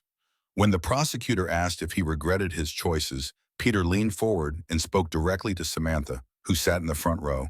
I regret nothing. You destroyed me long before I tried to destroy you. At least I had the courage to act. The courtroom erupted. Judge Brooks hammered her gavel repeatedly, calling for order. But the damage was done.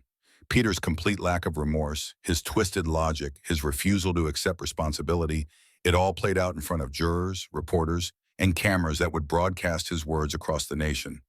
The hearing concluded with Judge Brooks's ruling. She found sufficient evidence to proceed to trial on all charges: attempted murder, conspiracy, fraud, and medical malpractice. She set bail at $10 million for Peter, an amount he couldn't access since his assets were frozen. Dr. Keating's plea deal was accepted, sentencing delayed until after Peter's trial concluded. As officers led Peter away, he turned one last time to look at Samantha. His expression held no remorse, only bitter accusation. She met his gaze steadily, her face revealing nothing. The man she had married no longer existed, if he ever had. In his place was a stranger wearing Peter's features, a stranger whose hatred had nearly killed her. Samantha exited through the side door again, avoiding the press that shouted questions from behind barriers. But she stopped when she saw Micah standing alone near the building's service entrance, clearly uncomfortable with the crowd and attention. She approached him while her security team maintained a respectful distance. "Thank you," the words felt inadequate for what he had done, but they were all she had. "You gave me my life back. I don't know how to repay that." Micah shook his head, his discomfort obvious. "You don't owe me anything, ma'am. I just did what needed doing. Anyone would have." "No." Samantha's voice was firm. "Not anyone. Most people would have convinced themselves they misheard, or that it wasn't their business, or that calling the police was enough. You risked everything with nothing to gain. That's not common. That's extraordinary." They stood in awkward silence for a moment, two people from completely different worlds connected by circumstances neither had chosen. Finally, Samantha spoke again.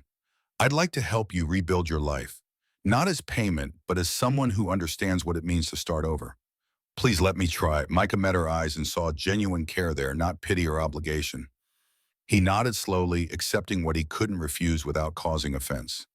"Maybe we can talk about it," he said, "after everything settles, after the trial, when things are less complicated." Samantha smiled, and for the first time since waking up in that casket, the expression reached her eyes. "When things are less complicated," she agreed, "though I suspect that might take a while." She walked toward her waiting car while Micah watched, then turned back to face him one more time.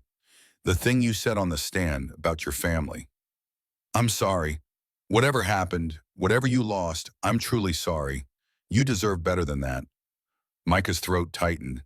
He managed a nod before she disappeared into the vehicle. The car pulled away and he stood alone in the alley, feeling the weight of the past weeks pressing down like physical force. He had saved a life. He had mattered. And somehow, in the process of pulling someone else from the grave, he had taken his first real step back toward the light. The trial lasted 6 weeks. Every day brought new revelations that the media devoured like starving wolves. Financial experts testified about offshore accounts and shell companies. Technology specialists explained how Peter had covered his digital tracks. Pharmacologists detailed the compound's effects on human physiology, describing how a person could remain conscious for minutes after administration before the paralysis set in completely. Samantha attended every session, sitting in the same front row seat with the same expression of controlled composure. She listened as prosecutors dismantled her marriage piece by piece, revealing lies that stretched back to the moment Peter had introduced himself at that Boston conference. His consulting firm had been failing even then. His family wealth was fiction.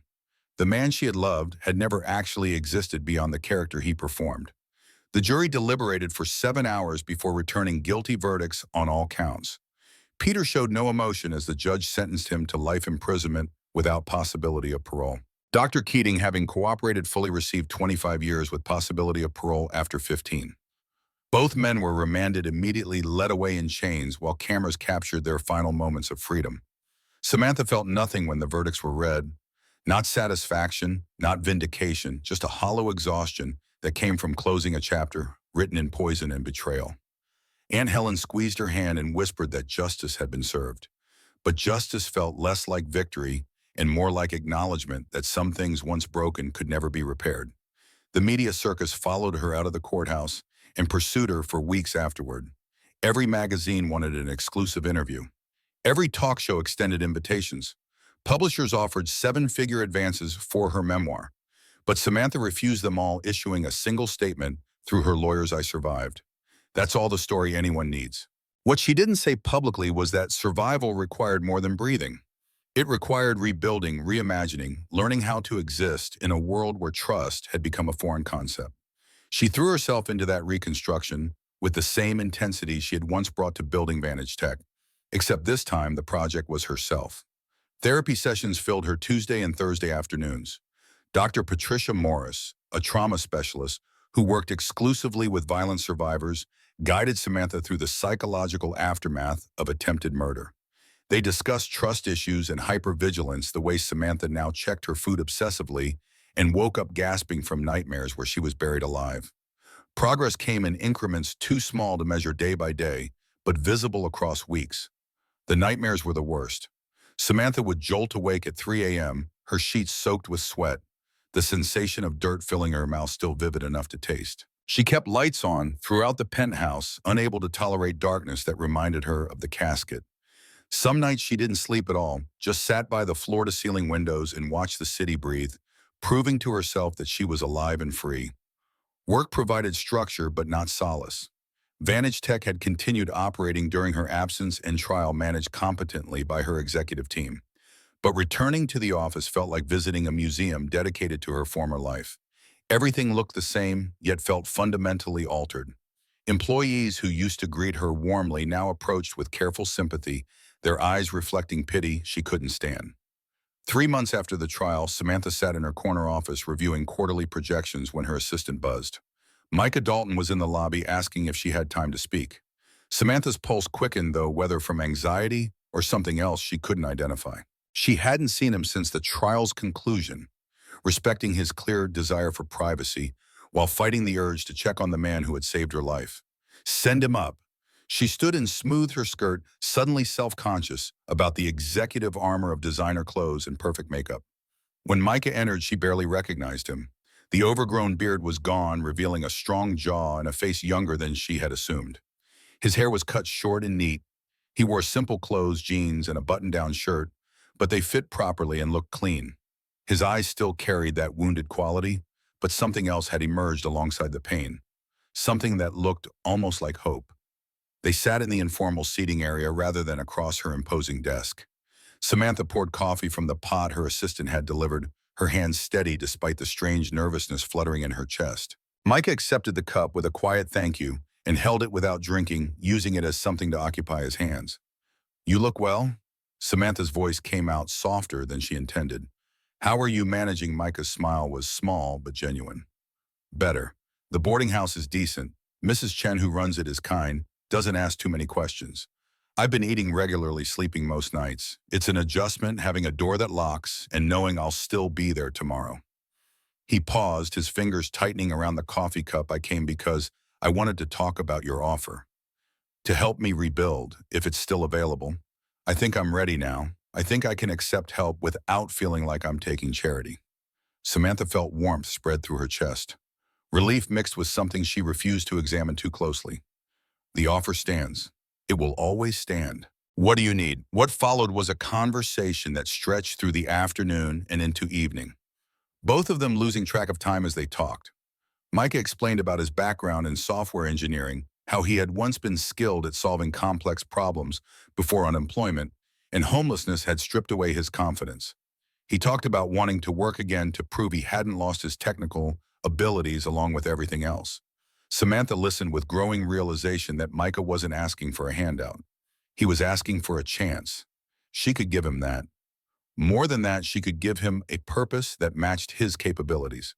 Vantage Tech had grown so large that small inefficiencies had crept into their systems. They needed someone who could identify problems and create elegant solutions, someone who understood technology but hadn't been corrupted by corporate politics. "I want to offer you a position. Not because you saved my life, though, that's true, but because I think you could genuinely help this company. We need someone who sees what others miss, who asks questions that make people uncomfortable. Someone who isn't afraid to tell me when something isn't working." She met his eyes directly.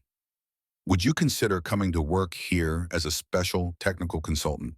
You'd report directly to me, no middle management to navigate. Your role would be to identify system weaknesses and propose solutions. Micah's expressions cycled through disbelief, hope, and fear. I've been out of the industry for years. Technology has changed. I might not be good enough anymore. Or you might bring a perspective we desperately need. Fresh eyes that haven't been trained to accept broken systems as normal. Samantha leaned forward. I'm not offering this lightly. I'm offering it because I need someone I can trust absolutely, and you've already proven your character in the most extreme circumstances possible. Everything else can be learned. Micah set down his coffee cup and stared at his hands calloused from years of manual labor. If I accept I do this right, no special treatment, no excuses. If I can't handle the work, you fire me like anyone else. I won't be your charity case. Agreed, though you should know I don't actually think you'll fail. Samantha extended her hand across the coffee table. Do we have a deal?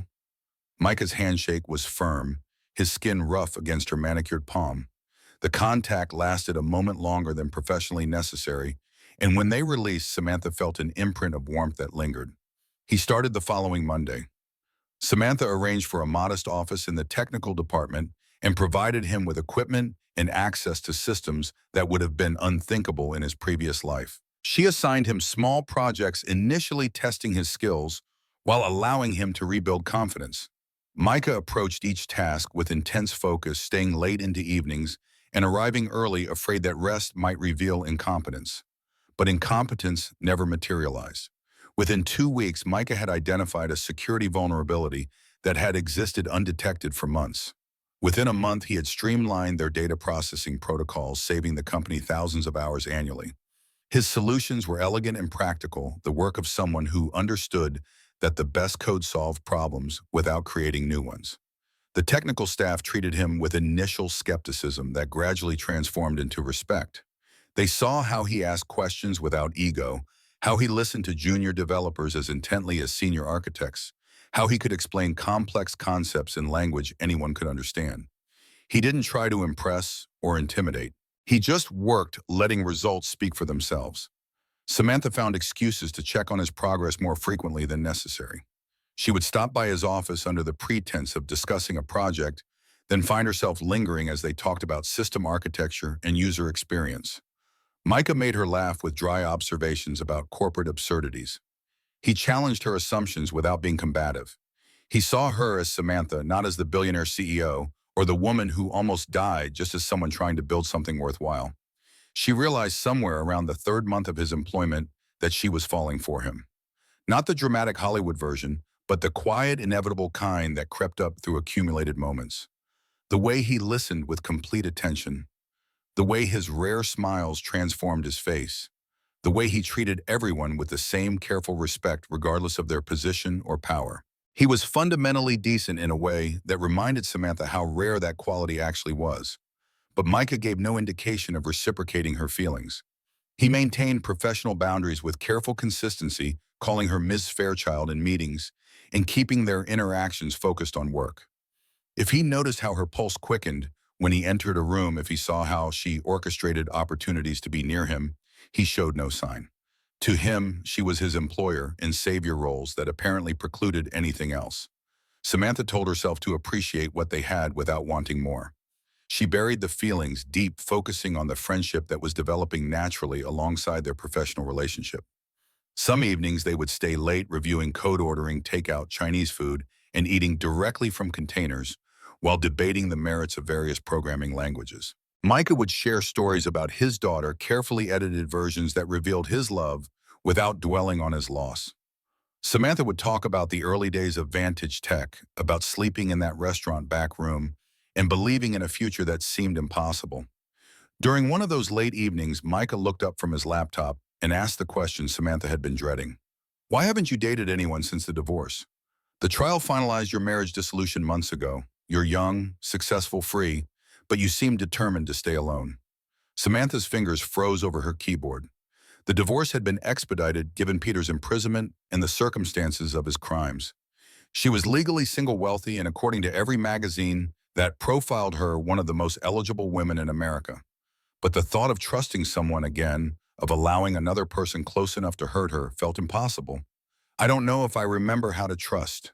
Her honesty surprised her. Peter destroyed that part of me. How do you let someone in when you know what they're capable of? How do you believe anything anyone says after discovering your entire marriage was built on lies? Micah closed his laptop, giving her his full attention. You start small. You trust people with little things and see if they're reliable. You watch what they do more than what they say.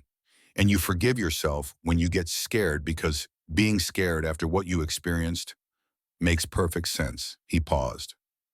His voice dropping lower. I spent 4 years on the streets, afraid to connect with anyone, because I thought losing them would destroy me again. But that's not living. That's just surviving. You saved my life by giving me a second chance. Don't waste your own by hiding from possibilities. His words hit harder than Samantha expected.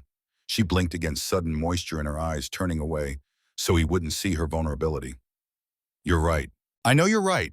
It just feels safer to keep everyone at a distance. Safe isn't the same as good. Micah's voice carried hard-won wisdom.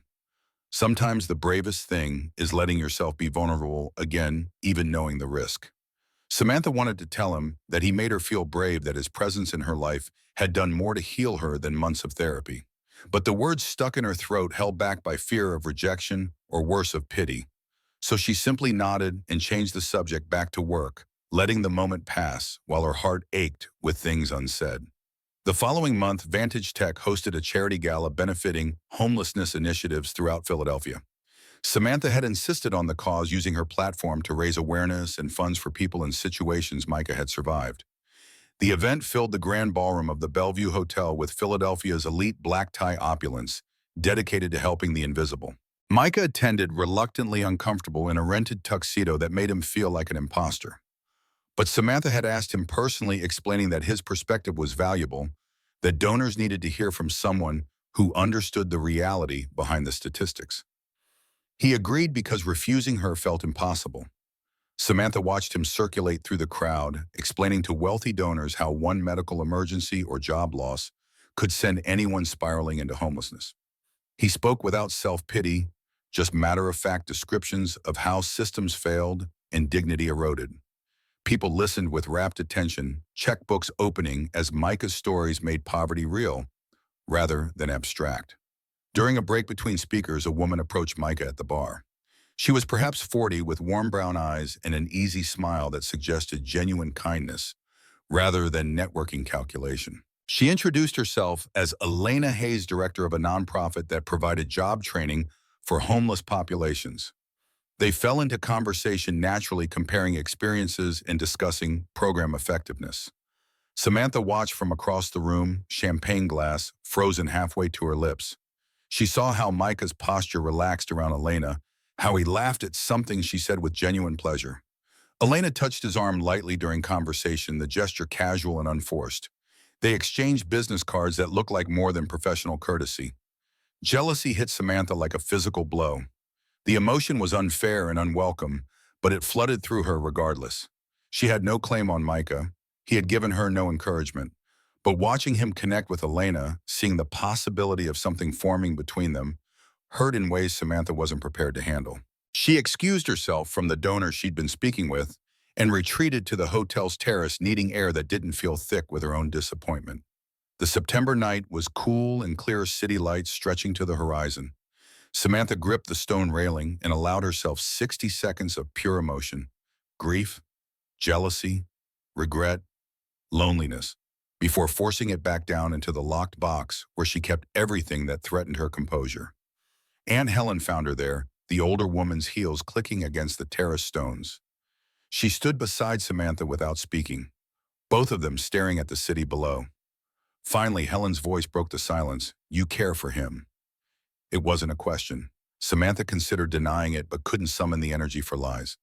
"Yes, I care for him, but he doesn't see me that way. I'm his employer, his savior, someone he respects, not someone he could love." "Are you certain, or are you assuming based on fear?" Helen's tone was gentle but direct. "That young man looks at you like you're made of light, child, but he also looks at you like you're untouchable. Perhaps he thinks the distance between you is too great. Billionaire CEO and former homeless man, that's a canyon most people wouldn't dare try to cross." Samantha shook her head. "It wouldn't matter. He's connecting with Elena. I saw them. Maybe that's better. She's kind and accessible and doesn't carry the baggage I do. He deserves someone who can give him uncomplicated happiness. And what do you deserve? Helen's question cut through Samantha's rationalization. Don't you deserve happiness too? Or are you going to punish yourself forever for Peter's crimes? Before Samantha could respond, the terrace door opened and Micah emerged, his eyes scanning until he found her. His expression shifted to concern. Are you all right? You disappeared suddenly and I wanted to make sure nothing was wrong. The simple kindness in his voice made Samantha's chest ache. She forced a smile that felt brilliant. I'm fine. Just needed some air. The crowd was overwhelming. Micah moved to stand beside her, his shoulder nearly touching hers as he leaned against the railing. I met someone tonight, Elena Hayes. She does amazing work with homeless populations. She asked if I'd be willing to speak at some of her events, share my story to help fundraising. That's wonderful. Samantha kept her voice carefully neutral. She seems very nice. She is.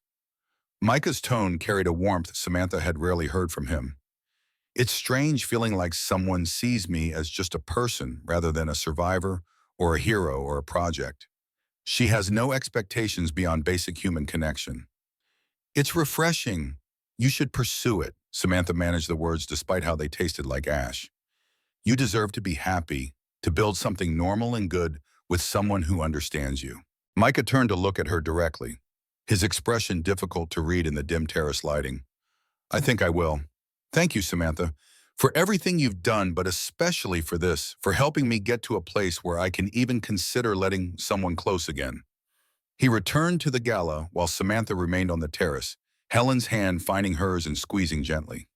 The older woman said nothing, understanding that some heartbreaks required silence rather than commentary. Samantha stood there until the cold forced her back inside, where she spent the rest of the evening playing her role perfectly, while her carefully constructed walls held back an ocean of grief. The next months passed in a haze of work and forced normalcy. Micah and Elena's relationship developed slowly but steadily. He would mention their dates during casual office conversation dinner, at a small Italian restaurant, a weekend hike in the Wissahickon Valley, a concert where Elena's nephew played violin.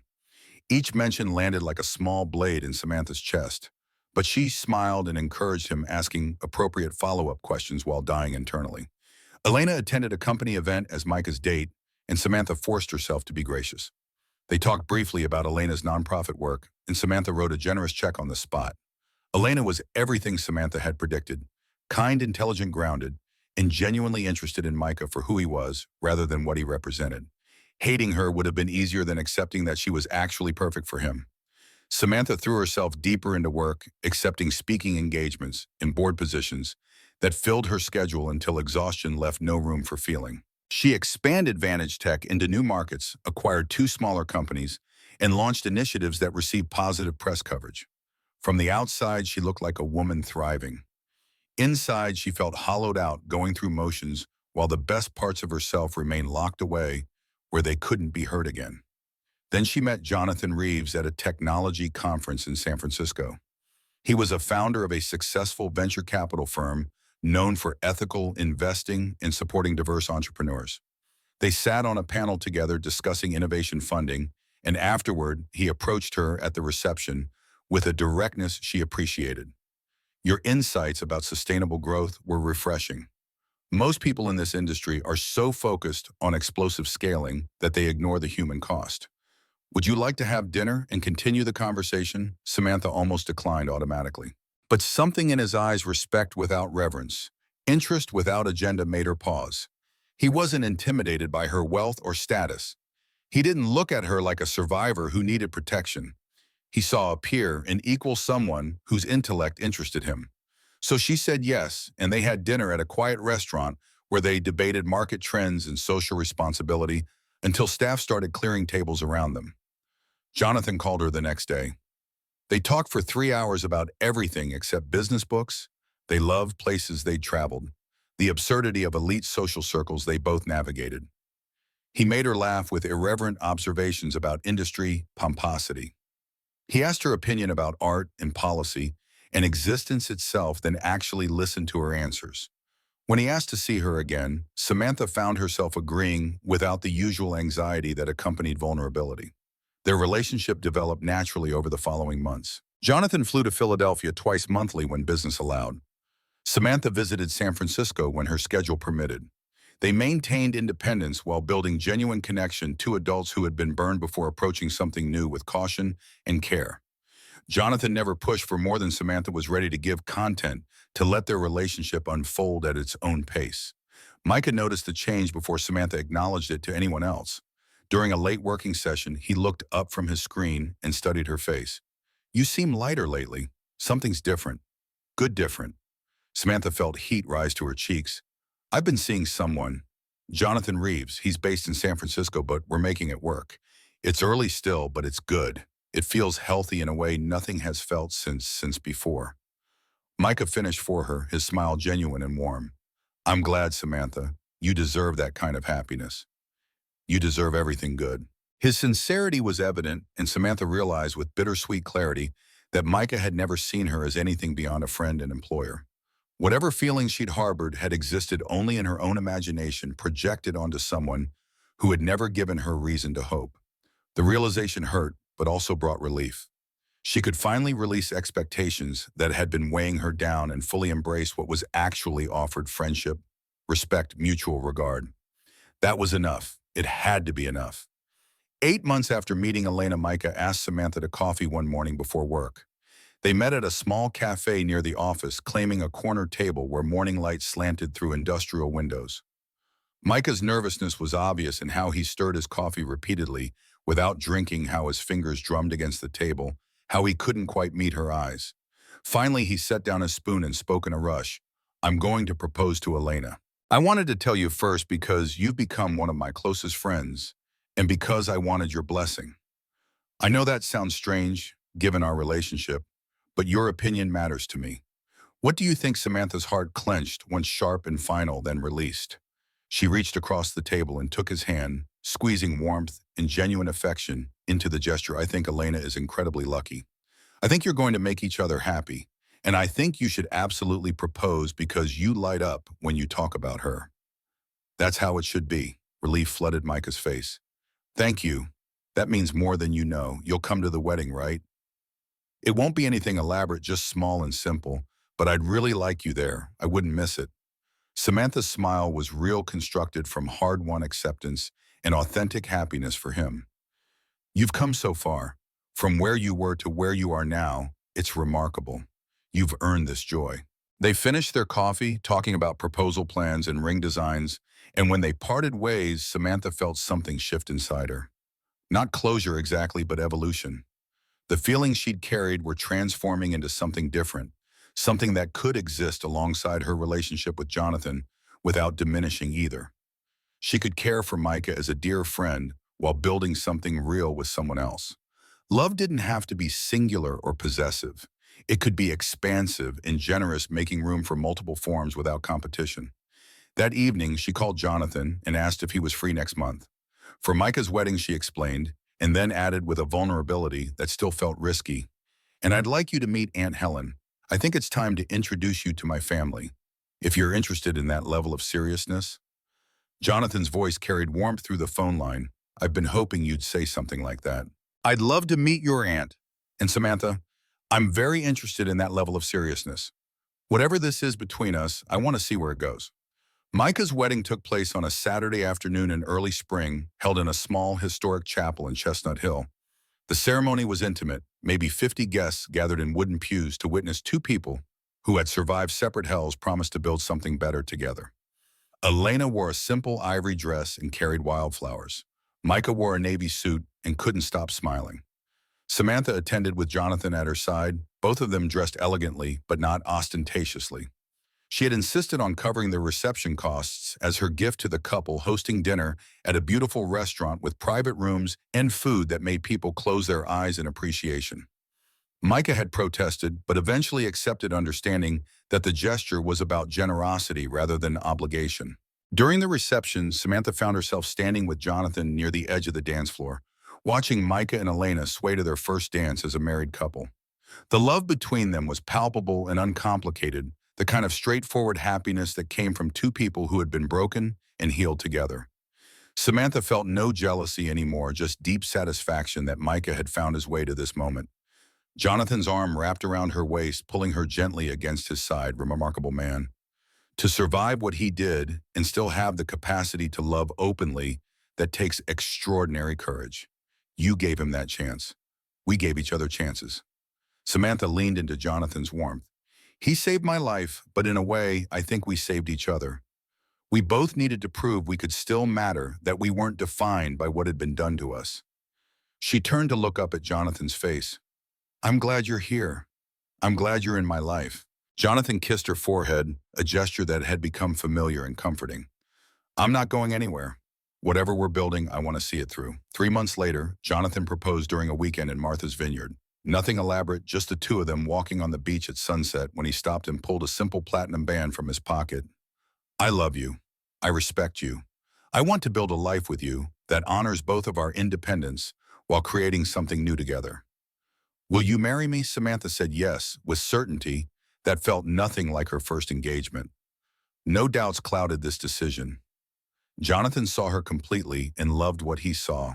He challenged her intellectually and supported her emotionally without trying to diminish or control. They had built something over months of careful attention, and she trusted it in ways that still surprised her. Their wedding was larger than Micah's, but still relatively modest by billionaire standards. 200 guests at a historic estate, elegant without being ostentatious. Micah and Elena sat in the front row, clapping and smiling as Samantha walked down the aisle toward Jonathan. The ceremony was brief and heartfelt, words chosen carefully to reflect commitment without religious overtones that neither bride nor groom believed in. When they exchanged rings, Samantha felt lighter than she had in years, as if she were shedding weight she hadn't realized she was carrying. At the reception, Micah approached to offer his congratulations. He hugged her warmly, genuine affection in the embrace. You deserve all of this. Thank you for inviting us. It means everything to be here. You're family now. Samantha's voice was firm. Not the family I was born into, but the family I've chosen. That matters more. Elena appeared at Micah's side, her hand resting on his arm with casual intimacy. The two women smiled at each other, recognizing something unspoken, but understood they both loved this complicated, damaged, remarkable man, and were grateful he had survived to find happiness. There was no competition here, no jealousy, just shared appreciation for someone who had earned joy. Life settled into new rhythms.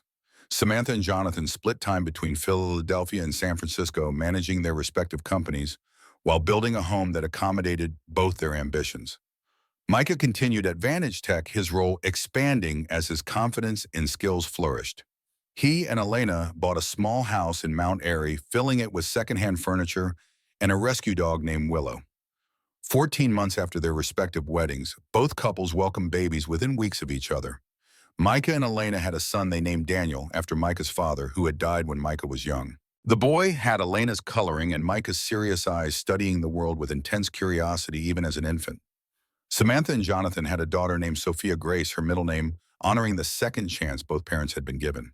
Sophia arrived early and small but fierce, crying with impressive volume and gripping fingers with surprising strength. Holding her for the first time, Samantha felt something unlock in her chest, a capacity for love she had thought Peter had destroyed forever.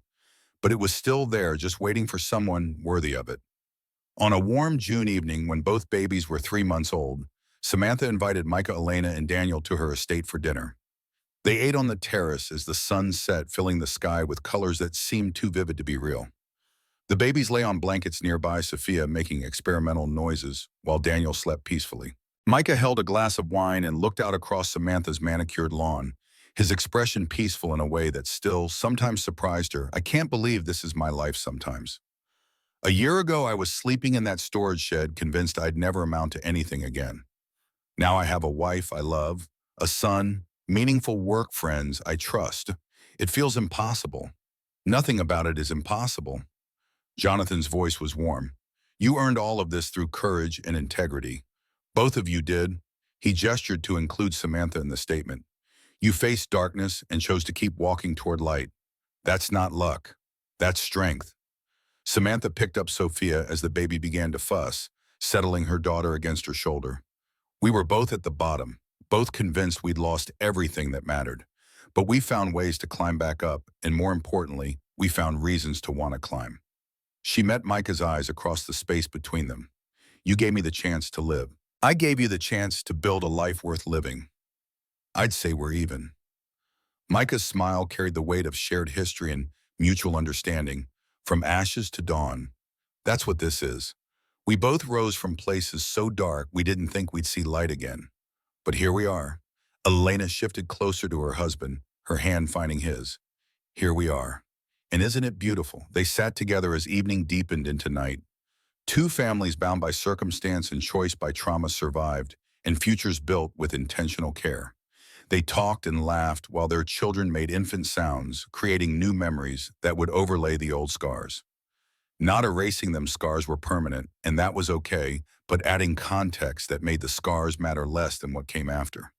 Samantha looked around the terrace at the people gathered there, Jonathan solid and supportive, the partner she had never thought to find. Aunt Helen visiting for the weekend, her fierce love unchanged. Micah and Elena, unlikely friends who had become family, two babies representing possibility and renewal. This was her life now. Not the life she had planned, not the life she had once imagined, but a life built from rubble into something stronger than what had stood before. The night air carried the scent of roses from the garden below. Somewhere in the city, lights were coming on as people settled into their evenings. And on this terrace, suspended between earth and sky, 5 adults and 2 infants existed in a moment of perfect grace. They had all been broken in different ways. They had all survived circumstances that should have destroyed them. And they had all found their way to this exact point in space and time together, whole enough to appreciate the miracle of simply being alive. Micah raised his glass in a toast, his voice carrying across the terrace with quiet conviction, to second chances, to choosing to keep going even when giving up would be easier, to finding each other when we needed it most, to building something better from the ashes of what we lost. The others raised their glasses in response, the crystal catching the last light of day and throwing it back in fractured rainbows. They drank to survival and redemption, to love earned through suffering, to the long, hard journey from darkness into dawn. And in that moment, all of them understood that the real story wasn't about the funeral or the trial or the dramatic rescue. The real story was about what came after, about the patient work of reconstruction, about learning to trust and hope and live again despite every reason not to. From ashes to dawn, always dawn.